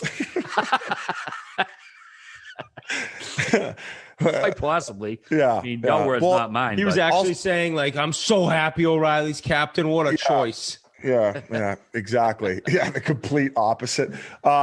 I'll say this is if he was dead serious and he was a little bit disappointed, maybe, the way it is over there just goes based on seniority and how long you've been there and the time you've put in with that club. And maybe he felt, considering O'Reilly had just came over, that he hadn't put his time in with the organization in order to be rewarded with the C. I don't know. I feel like that organization's done a pretty good job of reading the room, and I think they know who the right guy for the job is. And it's tough to not pick the guy who essentially was your I would call him the spiritual leader in that cup run. I feel like everybody jumped on his back more than anyone else. Yeah, no disrespect to Tarasenko's top level scorer, one of the best in the league in terms of like putting the puck in the net. I mean, he's 30 goal minimum, it seems like, every year. There isn't one GM in the league, if they had Ryan O'Reilly and Vladimir Tarasenko, that would make Tarasenko the captain. And I don't even know if the GM did it. I'm sure it was coach. I'm sure it was a bunch of different people. That is not even an argument. I get the sense that's a locker room that speaks for itself. Yeah, it's a no-brainer. It's Ryan O'Reilly. This guy does it all. This guy's one of the best players in the NHL, and I think just it wasn't even it wasn't even a second thought, man. It was. I think we made fun of the fact it was even news. Yeah, you did. Yeah, we did. So surprised. Yeah, we did. Yeah. Like I said, I think the key words here are quotes via Google Translate from a Russian sports website. So exactly. Tarasenko might not have, basically what he said might not have been what's implied by the quote. So, and if he is pissed, well, that's his right to be. But all right, moving right along. Can't wait to see another practice scrap and cup for fucking St. Louis. Hey, we obviously talk about Chiclets on the show a lot, but did you know that most people still use a manual toothbrush, even though dentists recommend electric brushes because they're proven to be more effective? Why go analog when digital is available?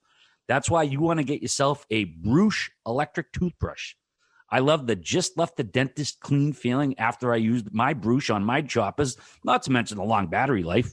Also, you get 6 unique modes to customize your brushing experience. Again, the 4-week battery life, that's huge. You have a magnetic charging stand and a compact travel case. And with the subscription program, you'll never forget to change your brush head again. Bruche ships you your new replacement heads every 6 months, so you're never stuck using a worn-down brush head. And you can't beat the sleek design. Bruche's electric toothbrush has a modern, aesthetically pleasing design.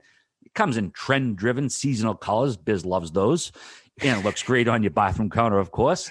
And you'll get 15% off your Bruche toothbrush kit and refill plan when you use the promo code Chiclets at Bruche.com. That's 15% off when you use the promo code Chiclets, CHICLETS, at Bruche.com. That's BRUUSH.com. Definitely want to keep those Chiclets clean, especially this time of year, Biz, when you're drinking a lot of vino. That's true. Yeah, I just got mine. It's so good. I got to brush my cavities away with about them. 15 settings on the thing. They got max. They got just the gums, and when you press just the gums, I was holding. You just press the gums. The 2 things at the end come firing out. I can't wait to get those going on my gums. So Bruche, check it out. As I already said, BRUUSH. Bruche. And when the old lady needs to get off, there's another setting for that. This thing absolutely does it all. No, but on a serious note, so the rabbit Bruche. These electric toothbrushes, they get expensive. They get up there in price, especially if you're buying them at the dentist office where they're like $200. This one I think is just over $100, right? Or maybe just under $100. And the biggest part of it though is the heads, the replaceable heads, which some companies, they don't even offer them. Other ones, it's like $25 for one head. It's a 3-pack. That'll last you the full, I believe that's going to last you 6 months. You change your toothbrush every 2 months. Is that right? Every 60 days? That's what dentists say. New replacement heads every 6 months. Yep. And for $20. So it's way cheaper than the leading competitors. So the motor's on, it's awesome. The warranty's great. Check them out. It's the best I've ever seen. No question in terms of these electrical toothbrushes. There you go. All right. There we go. BRUUSH.com.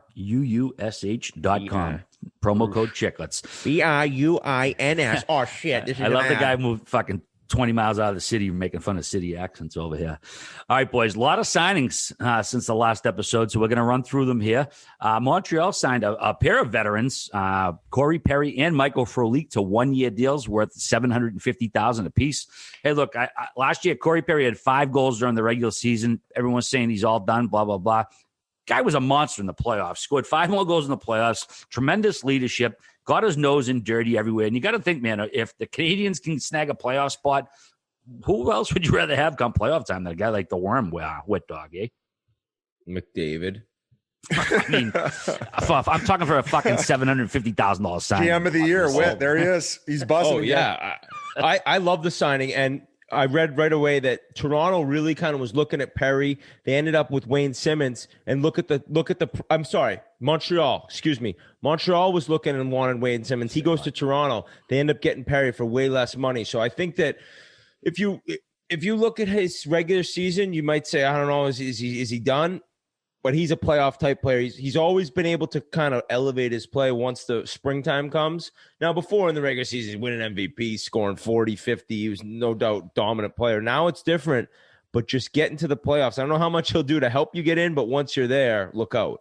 That team, I don't know. I don't expect much from them. I know that they've made some severe changes and it's been discussed on what needs to happen, but I don't know. Like looking at that division in the league as a whole, I don't think the Canadians have a chance of winning the Stanley Cup. I think Bergervan there wanted to beef up a little bit. He's got a big back end. They got the goaltending. They picked up Josh Anderson, which is he going to be ready to go for regular season? I know he got shoulder surgery, but as far as forwards, they were fairly small coming into this season, and they've beefed up a little bit. With especially with him in the bottom 6. So I don't mind the move. And I think if the goaltending in the back end turns out in the 56 game schedule, I could see them being a team that squeaks in. Yeah, that's a whole thing here, business. Like hot starts. If a team is slow getting out of the gate, it could cripple their whole fucking season. So, all right, we got a bunch of other signs I'm gonna roll through. So you boys want to chime in? Give me a cue here. Goaltender Ryan Miller. He's gonna be back with Anaheim for a 4th season in his 18th NHL season. The 40-year-old agreed to a 1-year deal worth $1 million. He'll spell John Gibson when needed. New Jersey signed restricted free agent goalie Mackenzie Blackwood, 3-year, $8.4 million deal. Comes out to $2.8 million cap hit. Our friend Kevin Weeks had the scoop on that one. The 24-year-old was New Jersey's 2nd-round pick back in 2015. He just finished his ELC as well. This is his 3rd NHL season. And I'll tell you, man, for a team who hasn't been that great, I mean, 70 games played, he's 32, 24-8 with a 2.72 and 9.16, 5 shutouts. Those are pretty respectable numbers for a team that hasn't been in the playoffs and has struggled to score. So the future looks good for that kid. Another unrestricted free agent, people are wondering, Mikael Granlund, he's going to stay put in Nashville. Like I wrote in my blog, Biz, everybody who goes to Nashville loves it there, whether you're a hockey player or down for a bachelorette party. 1-year, $3.75 million deal. He'll be 29 in February, had 17 goals last year. Nashville also added unrestricted free agent forward Eric Haller, signing him to a 1-year, $1.75 million deal. The 29-year-old finished last season with Florida after being dealt in the Vinny Trocheck deal. Had 12 goals, 12 assists in 48 games played. The LA Kings signed Andreas Athanasiou to a 1-year, $1.2 million deal, 26 points in 55 games last year, split between Detroit and Edmonton. That's a guy who I think I expected a lot more when he got to Edmonton. I thought he'd gel with how fast he is, and there's been tons of questions about maybe his hockey IQ, because in terms of having all the tools, when he's on, it's crazy, game breaker. So that could end up being that could be a really good signing. I mean, you look at last year. Why am I fucking drawing a blank right now? Who was with Ottawa? What the hell's wrong with me? Anthony Duclair, who signed. Yeah, I mean, Florida. Right? I mean, it was a little different where he'd been really kind of suitcasing around, but if Anthony Seo can find his game and figure out a way to be successful, like consistently, it'd be an awesome value deal for them. Yeah, you're always hoping that he's going to be the one to pop off. Like he's the name that you're like, man, I've been hearing so much about him. Like in Detroit, we thought he was going to be ready to take the next step, and I thought the Anthony Duclair comparison was perfect. And we talked about him last episode getting the 1.7 million in Florida, didn't we? We did, yes. Oh, okay. So we already mentioned it. And you touched on Ryan Miller. I feel like he's like the Vince Carter of the NHL. He just keeps getting deals. I would say he's probably one of the highest grossing goaltenders of all time. Right? Would that be a fair? He's probably made over 75 million. Yeah, I could pull that up on Cap Friendly to give it a look. What's your guess, Whit, as far as millions? Ryan Miller's career contract. I'm going to guess 65. I'm going to say 68. Actually, I'm going to change it up. Ooh, I thought for sure you would have went 69. I think you guys are right around there, but it could end up being maybe 70. Career earnings, estimated career earnings per Cap Friendly, 61,310,000. Still a really good fucking career. Holy shit. Oh, yeah, that'll do. Absolutely. You can have some fun post playing career when you cash in 61. Unless you're an NBA or blow it all. Moving right along, local boy Connor Sherry, he signed a 1-year deal at Washington for $735,000. Undrafted 28-year-old UMass product. He won 2 cups with Pittsburgh. He got traded to Buffalo back in 2018, then dealt back to Pittsburgh this past February. He's in Washington, as well as former Ottawa goalie Craig Anderson. He signed a PTO, a traditional PTO, I should say, with the Capitals. He spent his last 10 seasons with Ottawa. He's obviously Henrik Lundqvist, who, well, we'll mention that while we're here. He tweeted out on Monday that he was going to be getting open heart surgery for the medical issue he's dealing with. And I know, guys, when you used to hear 40 years ago open heart surgery, it was like a huge deal. And not to minimize it, but heart surgery has come along so far in the last like 20, 30 years. It's almost like a routine thing. Now, obviously, if you're getting it done, it's not routine. I think Henrik's in good hands here. Obviously, it's a major surgery, but at the same time, the technology in heart surgery has been absolutely incredible the last few years. So we want to wish Henrik the best. Obviously, he's a friend of the program. We love the guy, and, I think everything's going to be fine for him, and ideally we'll see him back in the league next year. Like you're saying they used to have to like cut open your chest where there'd be like 2-3 inches. Well, they still do, but it's just that, literally like 40 years ago, if someone was going for heart surgery, it was like, do the fucking rosary and sit around and be scared. But now it's like the technology and the medical advancements are so good that, not that you minimize it, but if you hear someone's going in for heart surgery as compared to say maybe cancer, you're like, oh, okay, well, there's not a lot of situations where people come out and have difficulties because the medical technology has been unreal. And I'm sure they'll take good care. If you actually think about surgery where they cutting open somebody's heart, like, and that like happens daily and works, it's like when you're sitting in an airplane, you're like, how am I flying right now? Yeah. I'm not even high either. If you actually think about that shit, are you kidding me? Yeah, exactly, man. It used to be brain surgery. It's still a big deal, but it used to be like, a little more iffy, I guess, is probably a good way to put it. Whereas nowadays, if someone in your family's got to go in for a heart treatment, a heart procedure, it's like, not to say it's not a big deal, but it's certainly not the big deal it was 40 years ago. Yeah. So, all right, moving along. What did you say before the Henrik Lundqvist thing? About Craig Anderson going on a PTO because that's where you know what I was going to say is, holy man, does Washington love Pittsburgh sloppy seconds or what? Is that rude to say? No. I feel like any guy they don't sign, Washington picks up. They just love it. Well, Pittsburgh used to put the smackdown on them. They're like, all right, let's try. If you can't beat them, join them type thing. But it is weird how often that happens. That's me being a Penguins jock sniffer, and I'm sure I'm going to hear it. So am I. I'm a Penguins jock. You guys ought to be. Don't be poopy pants because you guys are picking up the sloppy seconds, all right? All right, a couple more here. Restricted free agent Casey Middlestad, another friend of the program. He signed with Buffalo, a 1-year deal worth $875,000. He's still just a 22-year-old kid. He split last season between Buffalo and Rochester. While with the Sabres, he had 4 goals, 5 assists, and 31 games played. In 117 games, he's got 17 goals, 22 assists. Let's see. That's a guy that if Buffalo wants to take the next step, let's go, baby. You have this high pick. You have a high pick that I think tons of potentials there. It's like, all right, well, time to get this thing going. When hits like that, when picks like that don't hit, that's why you end up being in the basement. Buffalo Sabres. Yeah, exactly. I'll make this argument though. In Buffalo, I feel like it's so rushed and the microscope is so big because they're just praying that the next prospect is going to like pop off to be a top player in the league. When guys, that's not necessarily the case. Like if you get a first round draft pick, the guy might end up being like a solid top 6 player. So definitely one guy though I'll be keeping an eye on this season, and I hope he lives up to the expectations that were at the beginning of last year. Yeah, no doubt. We're rooting for him. Like I said, he's still only 22, man. Some guys take a little bit longer. Man. So. It's just, yeah, you're right. All right, moving right along. Unrestricted free agent Carl Soderberg signed with the Blackhawks, a 1-year deal worth $1 million. The 35-year-old Swede had 17 goals, 18 assists, in 70 games with Arizona last year. Biz, how much game has this guy got left? He's been around. He's been a pretty steady performer. He's solid. Good net front presence. He'd be good for, they're probably second unit power play. Who knows? Maybe on the first, because those other guys are just buzzing around. But I think he's a solid player with a lot of game left. He was great coming over for Colorado, and he was, I think, up until one point, the leading scorer for the Coyotes in the regular season. He might even finish the leading scorer for the Coyotes in the regular season. What are you laughing? What are you laughing at, G? Look it up. Nice radio guy right there. And one last just home games. One last unrestricted signing. Well, I'm saying he might not know the stats. Fuck. Well, look it up. I'm trying to back him up here. I was actually trying to defend my boy. G's going to look it up. He's the producer and stat guy now. All right. One more unrestricted free agent, defenseman Slater Koekkoek signed with Edmonton.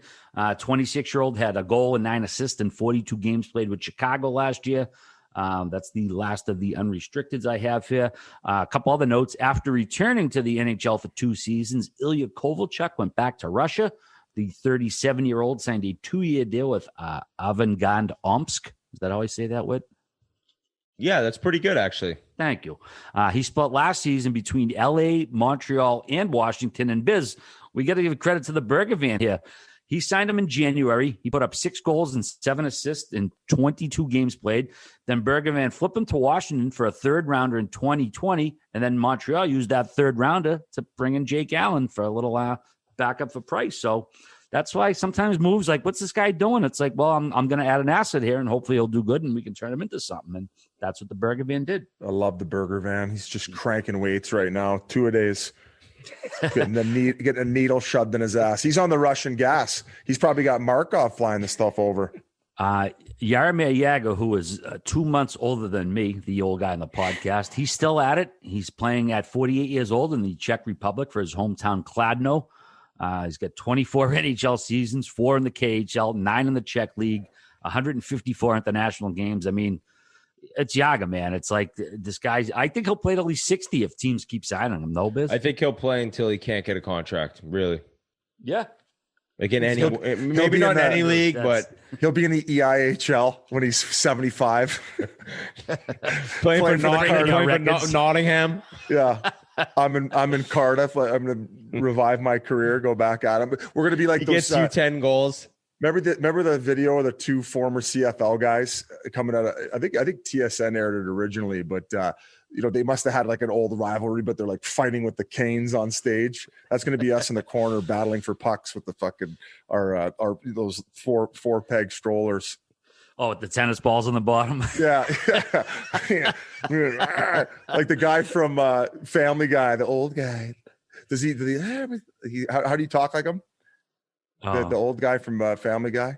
Oh, the pedophile. Oh, no! There was the pedophile and the old guy. I can't do him right now. Yeah, no. He's the same guy, right? Wasn't I wish you could. It would have been a lot funnier. No. Yeah. Throwing a Simpsons voice. Memes will do it. Hey, son, where you going, son? Hey, that's not Puck. Yeah, that's it. But it's a fine line between the old guy and the pedophile on Family Guy. Good call. I meshed them 2 and 1 there. All right. Hey, we got to send congrats to longtime defenseman Derek Engelland. He retired after 11 NHL seasons and 17 pro seasons, the last 3 with his hometown Vegas Golden Knights. The 38-year-old is going to work with the Vegas Golden Knights Foundation afterwards, including playoffs. He played over 700 NHL games, 127 points in 671 regular season games. The team actually did ask him if he wanted to be moved at the last deadline, but he was, he hadn't been part of the regular lineup, but he opted to stay put. Like I said, Vegas is home to him. He played in Vegas his first year as a pro way back in 03-04 when they were still in the East Coast. in the East Coast League, their affiliate then. He won the 2018 Mark Messier Trophy for leadership. And Biz, I know you played with him for about 3 years in Wilkes-Barre, Scranton. I think Witt might have crossed paths with him too, but if not, an unbelievable guy. And one game. Okay. Well, Yeah. Fair enough. So similar to Scuds, whereas this guy was, I don't know if Scuds ever played in the Coast though, but he was playing in the Coast, ended up making it to the American League, and just one of those guys that like coaches love. He shows up every day, you know exactly what you're getting. He works his bag off. He gets his workouts in. He doesn't say boo shit. He would step up and fight whenever he had to, and he was tough, man. In the American League early on, I think he was doing it a lot more. And as his career went on, he was just that kind of solid top four defenseman who played physical. Maybe towards the end, he became a 5 or 6 guy, but unbelievable teammate.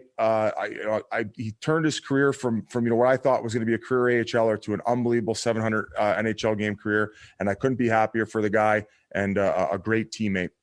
And we always talk about we have talked about Sean Thornton. He had 600 AHL games over 600 NHL, which is, to think about that long of a grind in the AHL before you even get to the show. Englund had 490 regular season East Coast League and AHL games. I mean, that's 6 full years of just like sticking with it, like you said, and being just tough to play against. That's I think that if you look back, if you were to ask him, I'd be curious. I'd love to interview him maybe at some point this year.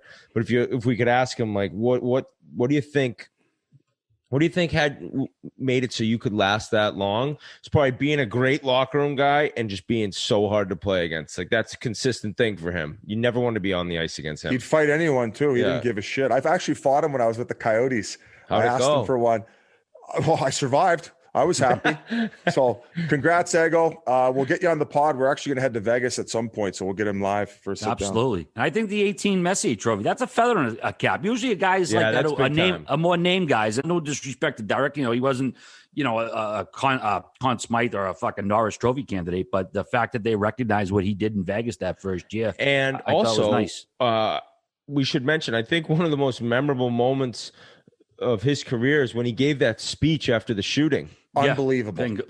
And that season took off, and what Vegas did, and he was a Vegas resident who played in the Coast there, and was like, oh my God, I'll never forget. It was, unfortunately, Roberto Luongo had to do the same type thing for a school shooting, I remember, in Florida. But just those moments, those guys are kind of really helping people and doing a great job describing what's going on. Well said, he actually met his wife when he was playing there in the East Coast, and that's what brought him back. So he's a hometown kid, and where you nailed it, man. When he gave that speech, they were playing against the Coyotes that night. Yeah, and I was in the building, he got up there, and after he was done talking, I'm like, holy shit, dude! He just like had an out of body experience. He fucking nailed that thing. Absolutely. Well, boys, we got to mention New Year's Eve is here this week. You want to stay ready for the festivities and say goodbye to 2020 with DHM Detox. We're all ready for this year to be over, so let's bounce back and start 2021 on the right foot the next morning with your trusted drinking buddy. No, not Wit, not Biz. DHM Detox. It's the ultimate vitamin for people who like to enjoy a few drinks. It's the smart, responsible way to celebrate. DHM Detox is a blend of natural ingredients, antioxidants, and vitamins that are designed to help fight off the toxins while you're drinking. Say goodbye to rough next mornings and get back to feeling good the next day. No Days Wasted is here to help you maximize all of life's moments. Biz, you live and die by this stuff. Elaborate for us. I took it all across the holidays. I wake up the next day feeling great. They even have this hydration replenisher now. So they have 2 products now. Guys, it's scientifically backed. It's an extract from a Chinese plant. It breaks down the toxins of the alcohol while you're drinking. And I love it. I double up on it. I gave it to a bunch of friends when I went to weddings before. I'll get texts the next day. Hey, what was that? I'm not feeling as shitty as I normally do. And as somebody who, when I do drink, I drink a lot. I'm getting older, guys. I feel the effects of it if I don't take the stuff. Wait till my age. I went from 20 being able to jump right up, no problems, to now. So check it out. DHM Detox. And it's super simple, Biz. You take 2 capsules after your first few drinks and it goes to work. If you're going to be having a few more, you double up. DHM Detox is part of our drinking routine as well as tens of thousands of other people. The packets are easy to share with friends and family this holiday season, and they make for a great stocking stuffer or post-stocking stuffer gift as you were. They just launched, like you said, Biz holiday bundles with their new hydration replenisher, an electrolyte drink mix that helps you hydrate and helps boost your immune system with vitamin C, D, and zinc. DHM Detox is a 100% risk-free purchase on your first box. So if you don't love it, they refund you. It's a no-brainer. At the very least, give it a shot. If you don't like it, you get your money back. It's simple.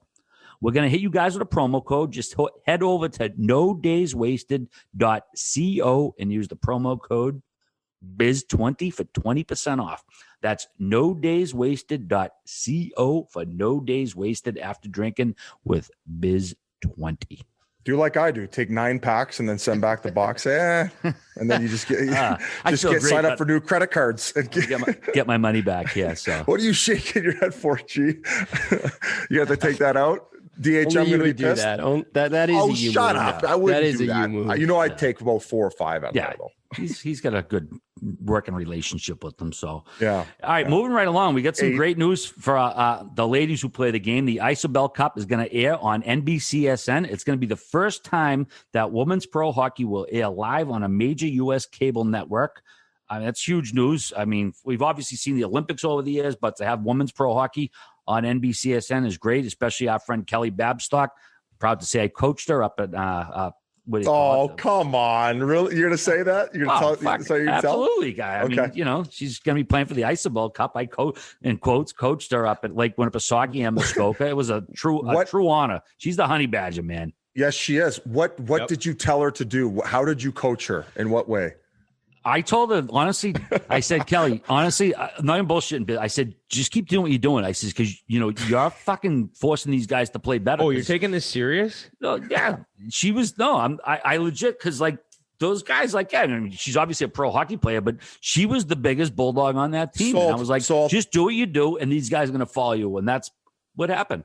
I'm going to get RA a job on the coast, see what he can really do. Let's get this going. All right, well, another note. Making you look good.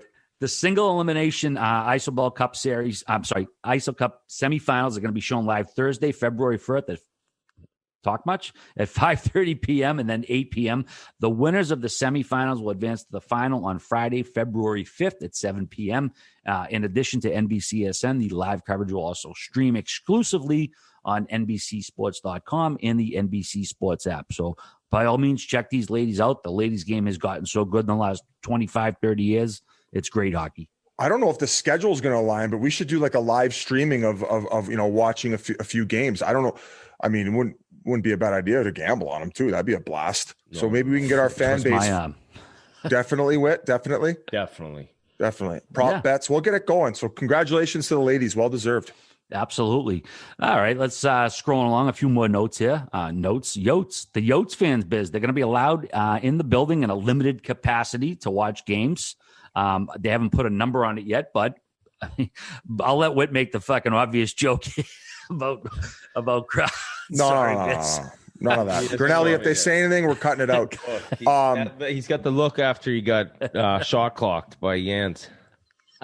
Maybe when you guys are here, because we told everybody, I don't know if for some of you people who didn't listen to the last podcast, we will be starting the season in Scottsdale, Arizona. We will be here. We'll all be together. We're going to be all together. We're going to watch. We're going to do some live streams. We're going to do some sandbaggers. We're going to get some live interviews with some local guys. And we're going to have some fun to kick off the year, guys. That's going to be a great first couple days. I think on the Thursday, there's probably 8 to 10 games on tap. So we'll be doing a couple streams. We're pumped. And speaking of Coyotes fans, some of the most loyal out there. They want to see that New Jersey in action. Yeah, they do. The mescaline mutt. I love that shirt. All right, a couple other notes here. Stevie Y said the Red Wings plan to name a captain, but they haven't determined how they're going to announce it yet. I would be shocked if it's anybody other than Dylan Larkin who gets the C for this squad. So I agree. We'll keep an eye on that. There's been an offside rule update. A player's skate will not have to be in contact with the blue line in order to be on side. I know that's been I don't know if it's a bone of contention, but all these goals where a guy's hovering over the blue line, but he's not touching it. So it would result in a non-goal. So They're giving a little further clarification on that rule. So, yeah, I think if it's obvious a guy's skate is hovering over the line, is he fucking offsides? No. I mean, he's not touching it, but what else here? I like the rule change. More offense. Why are we killing the offense here? Goalies are hard enough to score on nowadays. And I'm still bitter about when I had PK Subban to score the first goal of the Stanley Cup 5 years ago at 50-1, and they fucking overruled me. I'm still bitter about How much did you lose? How much would you have won? I would have won. It was either three or $4,000, maybe $5,000. I'd have to. I don't know if I could pull it up. Yeah, and he scored. It was like it counted. I was screaming, and then like they fucking took it down. And the worst part, it was like I couldn't understand because if it was conclusive, but they never gave a conclusive replay afterwards. So, whatever. Say so RA had the ref shot. And that was it. Yeah, called his buddies. His name anymore. Mark Messier, he filed a lawsuit over a weed company, Biz, saying that he lost $500,000 in an investment in Destiny Bioscience. He alleges the company used his celebrity to raise $30 million in funding. Said he was given a personal guarantee he would not lose any money. Does he need to team up with another Hall of Famer to maybe rectify the situation, Biz, or what?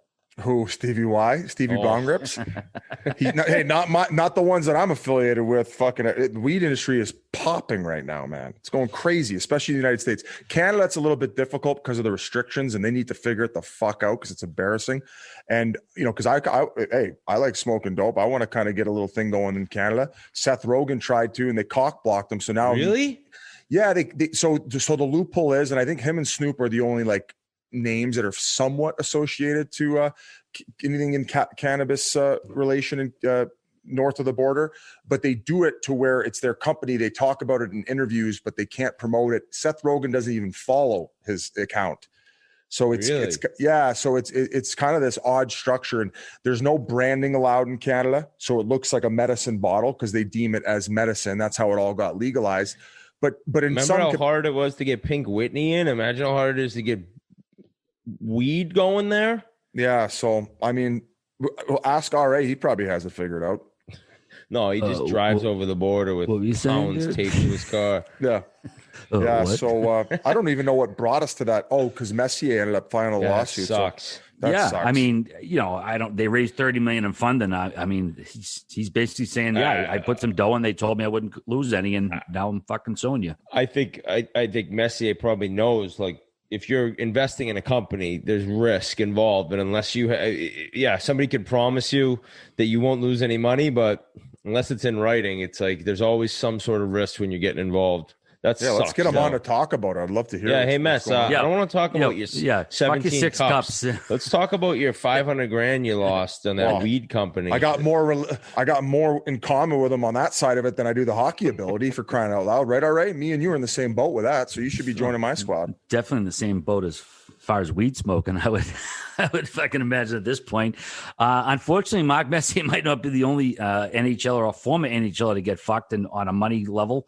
According to Andrew Zadanowski at A Zadowski, Alexander Radulov has been defrauded around 1.5 billion rubles, which comes out to about 20 million USD, by a Russian bank who lost its license but kept accepting deposits from Radulov.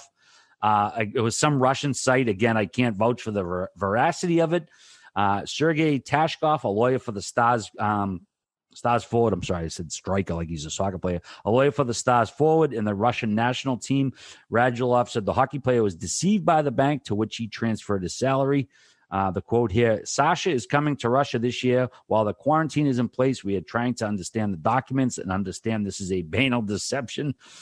We tried to somehow resolve the issue to meet these people pre-trial in the world order. They began to run away from us. These are like fucking crazy fucking science fiction. You run, but you can't hide if Radulov the warthog is coming after you. Yeah, the first athlete will announce his problem. Others will follow him, but we have the biggest contribution. Radulov invested about 1.5 billion rubles, which is only 20 mil. So I don't know, man. I guess when you had American banks, imagine waking up with knowing you had 20 fucking sheets, gonzos. How would you feel? Swan dive off the roof of my house. I couldn't pay for the house anymore. I might as well jump off of it. Dude, I had one of those like waist belts with like loaded with $100 bills when he flew home from Russia. No way was he putting his money in a bank over there. I was in an Italian bank that was in Russia, I think. The crazy thing is, I mean, if it could happen to a Russian, imagine some of these imports that are over there. It is so nerve-wracking to really not know if it's for sure going to be going down the way they say it will. Yeah, and it said, according to his lawyer, the unnamed bank deceived not only Radulov, but also several other athletes. It's reported that Radulov is in Moscow. He will not comment further on the situation, which is certainly understandable, and you get fucked out of $20 million, allegedly. So, tough week for a couple of current. Sounds like the players. time one of those ads popped up on my screen, and I signed in and then gave it my credit card. You know when the guys call you on the phone, they're like, "Yeah, we're gonna take this bug off your." Yeah, it was similar to that situation too. Fuck. Oh shit, Biz. I know you had one other thing, or maybe David Dobrik. I know you had that written down in a list of topics. This is one of the biggest YouTube stars on the planet. If not the biggest. And he's been handing out gifts like MacBook Pros, and that's what he constantly does. He's a great guy. And he gives out cars, dude. He gives out like Lamborghinis, Ferraris. Like he gives out like some big boy gifts. Oh, damn. I would have took an iPod for crying out loud. Fucking a Lambos, Teslas, fucking the whole kit caboodle. But there's been a large number of people he's posted that have been wearing Chiclets gear. I think it's just his best friend from home. I think his best friend from home named Mike is just a big Chiclets fan, always wearing Chiclets gear. So, Mike, if you're listening, reach out. We'll DM you. We'll get you some merch, and you can wear it in more David Dobrik. I'll trade you an NBD toque for a Lamborghini. Make sure I win the next raffle. Yeah, my buddy gave me a Lamborghini once, and then got pinched 2 hours later for a hot box. Biz, wait, what? No, I said my buddy gave me a Lamborghini once, but then he got pinched for a hot box 2 hours later. I didn't hear the beginning. I just heard getting pinched for hotboxing. No, Biz, back in the day, well, probably still, Charlestown used to lead the league in stolen cars for a long time. Like basically, in order to insure your car in Charlestown 30 years ago, it was like way higher than any other city in the state. Any other. Here's my surprise face. I've watched a bank robbing movie about your neighborhood. I'm like the cars is like that's like stealing a pack of Pogs. Oh, by the way, I happen to be watching that with my old lady, whatever, in the last week, and I just took a picture when I was in it. Dude, that fucking tweet got mad heat after you guys retweeted it, Grinelli. There was like fucking a shitload of faves. Not that I fucking keep score. Which one? For the Blake just Lively? The random picture. The one with Blake Lively with my fat fucking face in the background with the white. They're probably just liking it because she's a rocket. No, it was me. You couldn't fucking see me playing this day. Yeah. All right. Hey, Biz, I know we talked about the movie earlier. You brought The Midnight Sky with George Clooney up. I mentioned Wonder Woman 84 stunk. I watched a documentary on Hulu called The Painter and the Thief. Wow. What a fucking movie, man. It's not for everybody. And the first 5 minutes of the movie is that a woman has 2 paintings stolen from her art studio by this like drunk guy out in a bender. And she, after trial, she goes to him and says, hey, you know, why? Like she basically befriends him and says, why did you do this? And then they go off in this kind of, well, not really adventure, but this like kind of friendship over the next couple of years. And it's one of those movies you just like, holy fuck, man, what am I watching here? And the end, it was like a jaw drop. Like the last scene, it was like, holy fuck. I don't want to even say too much more about it. And again, it might not be for everybody. I watched it and I was kind of like flabbergasted when I saw it in a good way. It was just a stunning documentary. Like this woman, like, wanted to befriend the guy who stole like, you know, her artwork. And then they kind of have this sort of relationship, not in a sexual way, a friendship relationship after. It was just a very a different kind of doc. I want to recommend that. And again, once again, I watched Ted Lasso yet again. Have you guys watched this yet? How many? No, but everybody's harping about it because it has to do with soccer, in which we're on the soccer bandwagon. Right, but honestly, you don't have to know fucking anything about soccer to watch it because I don't. I put it on Apple TV. And I've watched it 2 or 3 times already. It's such a great show. I know I've been singing its praises. You've been stroking the show off like crazy. But if you see the replies I get, like everybody loves it. Yeah. And I watched it again over the weekend, my old lady, and we're like, this show, like it's so rare now, Biz, for a fucking TV show to make you feel the things this show makes you feel. You're in a good mood. You like, it's an emotional roller coaster. And after the season, I mean, I get fucking tears in my eyes from Jason Sudeikis, the guy on Saturday Night Live who used to dance the Running Man. He's so good on this show, man. It's a show about just being a decent person that makes you feel good. So I can't recommend it enough. Okay. I got a documentary now, soccer documentary. And I actually will say, I don't even think you need to be a soccer fan to enjoy it. It's called The Class of 92. And it's about 6 kids that one of them's David Beckham. Well, kids and men.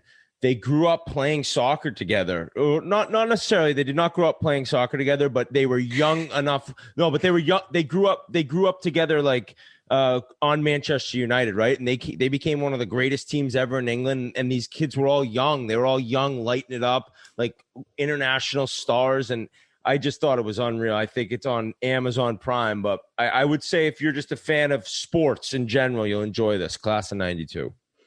And I think if it's a good doc, the category or the whatever it's about doesn't matter. If a documentary is that good, you don't give a shit what it's about. Yeah, but if it's about, I guess that would be a good argument, because I'd say some topic about science I really, really don't care about. But if it's that good, you're saying I might care. They get you to care about it, right? I mean, like, have you ever watched The King of Kong, A Fistful of Quarters? No. Okay, it's a documentary about two guys battling for the high score all time in Donkey Kong. Okay, so I would like that because I'm a gamer. I've seen that. It's good? One of the greatest documentaries I've ever seen. No, maybe I watched the Pac-Man one.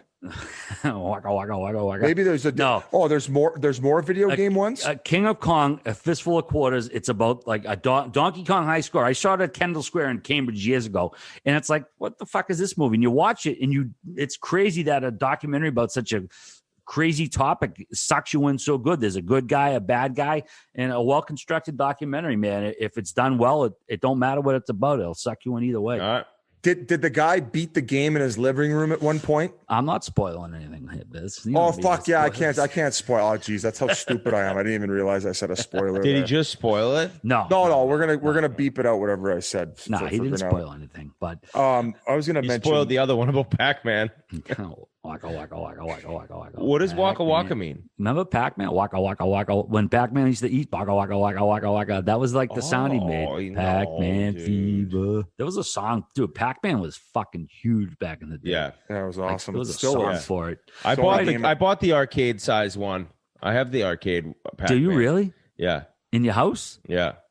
And I have and is it Galaga? Galaga? Do you have to put quarters in it? I have no, of course not. Oh, I don't know. And I just pump. I had a big sign that you could only press, like, you couldn't press return to try to break the high score because people, you know what I mean? We don't have to pay for quarters. You can just keep going. Yeah. We interviewed Pasternak. I did this EA, the whole rollout. I did what did we end up naming it, Grinelli? It was kind of the award show on wheels, so to speak. The content piece is going to come out, but we had to interview Pasternak for one of it, and he had that deer hunter or buck hunter. Oh, that's a good one. That's one of the ones he's got in his house. Golden tee would be ideal to have. Golden tee would probably be the next big one, but I think I'd prefer that buck hunter over golden tee. But see, and back then, like my generation, the video games, you couldn't beat them. You just kept playing and playing and playing. Like you didn't win, like at a certain point. Like exactly. You're right. Yeah, because I'll give a shout out to my old man's buddy Mike Murphy. He was the Pac-Man legend at the Knights of Columbus. 996,000. I'll never forget it. And he ate the key. Remember, Pac-Man would go to the middle and eat the whatever bonus fruit was. Yeah. When you got to a certain level, there's a key, and it was 5,000 points. He had 996,000, and he ate the key, which should have put him over to 1 million, and the score just froze. And we were all like, "Oh, this is like 1982 at the Knights of Columbus," like because no one broke 100,000, let alone almost 1 million. And he should have broke 1 million, and like the fucking screen froze or something. It was like they didn't make the game to go that high. Yeah. Okay, broke the game. Too good. The only thing I'm going to say about that documentary that I watched on video games was that became a problem at one point because these things it was common that they would freeze. So are we talking about the same one? No, you gotta go. No, I'm not even being a dick. Right. But no, it's King of Kong is a different doc, but I'm curious. I sound what like you're a fucking about, asshole right now. No, you don't. No, there's lots of video game docs. Buddy. No, you. But King of Kong, by all means, check it out if you haven't. I'm gonna find the other one I'm talking about. Anyway, we've gone long enough. What else do we got here? I that's all I got. Unless you boys have anything that I haven't unearthed in the last hour or so. If you have any Barstool Fund, donate to small businesses. Yeah, Barstool Fund. I got two things. Barstool Fund was one, and I think that people will occasionally they're like, oh, I don't have. Who are you to tell somebody to give money, right? But if you think $5 won't make a difference, I promise you're wrong. Because if enough people do that, it's like it's just adding on. And I have a really close personal friend, restaurant owner I've brought up before. I know a lot of people in the industry, as everyone does. I think 1 in 5 Americans work in the restaurant industry? Is that a true stat? My family's bar. You got my family's bar too. Exactly. So when you can do something like this to help, let's keep this thing going. It's over 8 million now. I think they can raise 30 million. I mean, it's only 8, 9, 10 days old. So it's been amazing work. Portnoy started, that guy Lamonis, I believe, called him out. And I just think it's amazing to see these videos of him calling small business owners and then almost immediately getting emotional. It's life-changing. It's people who have put their whole lives, their blood, sweat, and tears into years and years of building a business. That's the greatest thing about the United States. You can come and you can just build a business if you're smart enough, if you work hard enough. And these people are just, their lives are being ruined. And so like every little business that's saved is such a game changer. And I think it's a great thing going on right now. So well, not only that too, it's like the effort that he's had to put in over the break in order to make it all work. And you could see when he's on these calls, he's like swatting away other calls coming in. Like he has been working the lines nonstop. And as you said, one of the businesses that got saved was actually in Wilkes-Barre, and it was Choco's Bowling Alley. I saw her. I remember that. I used to go to Choco's Bowling Alley. Yep, same here. And I was like, oh my God, I recognized it right away. It was a great video. I saw a mashed up one, but yeah, just an amazing thing going on. And the saddest thing about the Barstool Fund is there'll be hundreds of thousands of restaurants that still won't get help. And it's like you can never do enough right now. And I feel so bad for people who haven't done anything wrong. They've done it all right, actually, to get where they've gotten.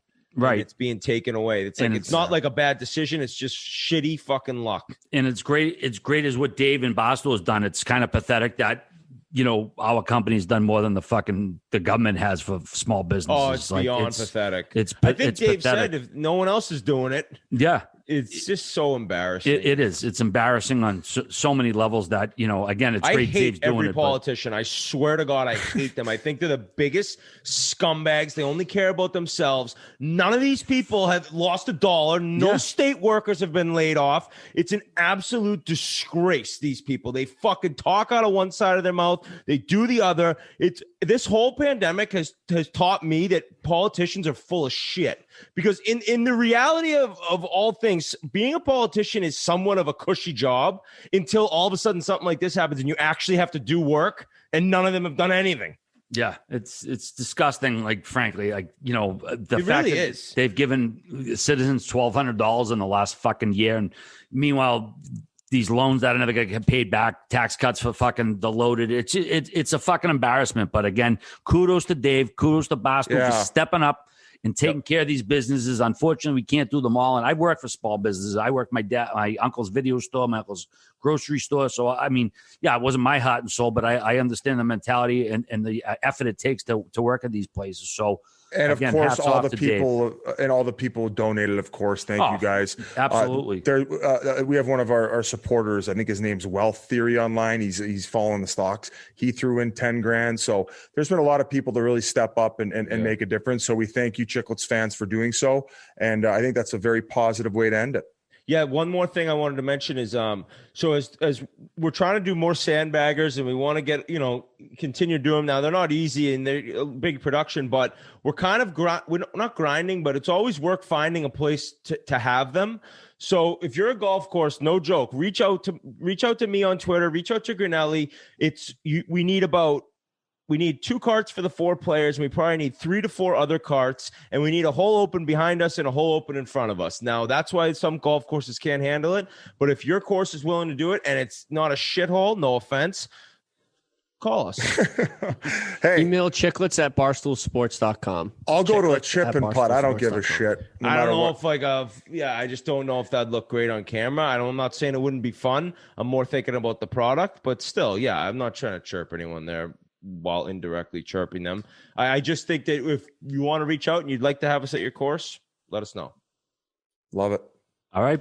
All right, boys. Great show. A lot of fun. We didn't even mention that we got the best of. So enjoy all the best of. We did from the top, but that's all right, Biz. Okay, Top of the course. I had a tough back end here to this. That's one. all right. Jesus well, hopefully Christ. everybody enjoyed all the best of, because there was certainly plenty of it for esteemed producer Mike Grinelli to pull from. So good job, Mikey, doing what you did there.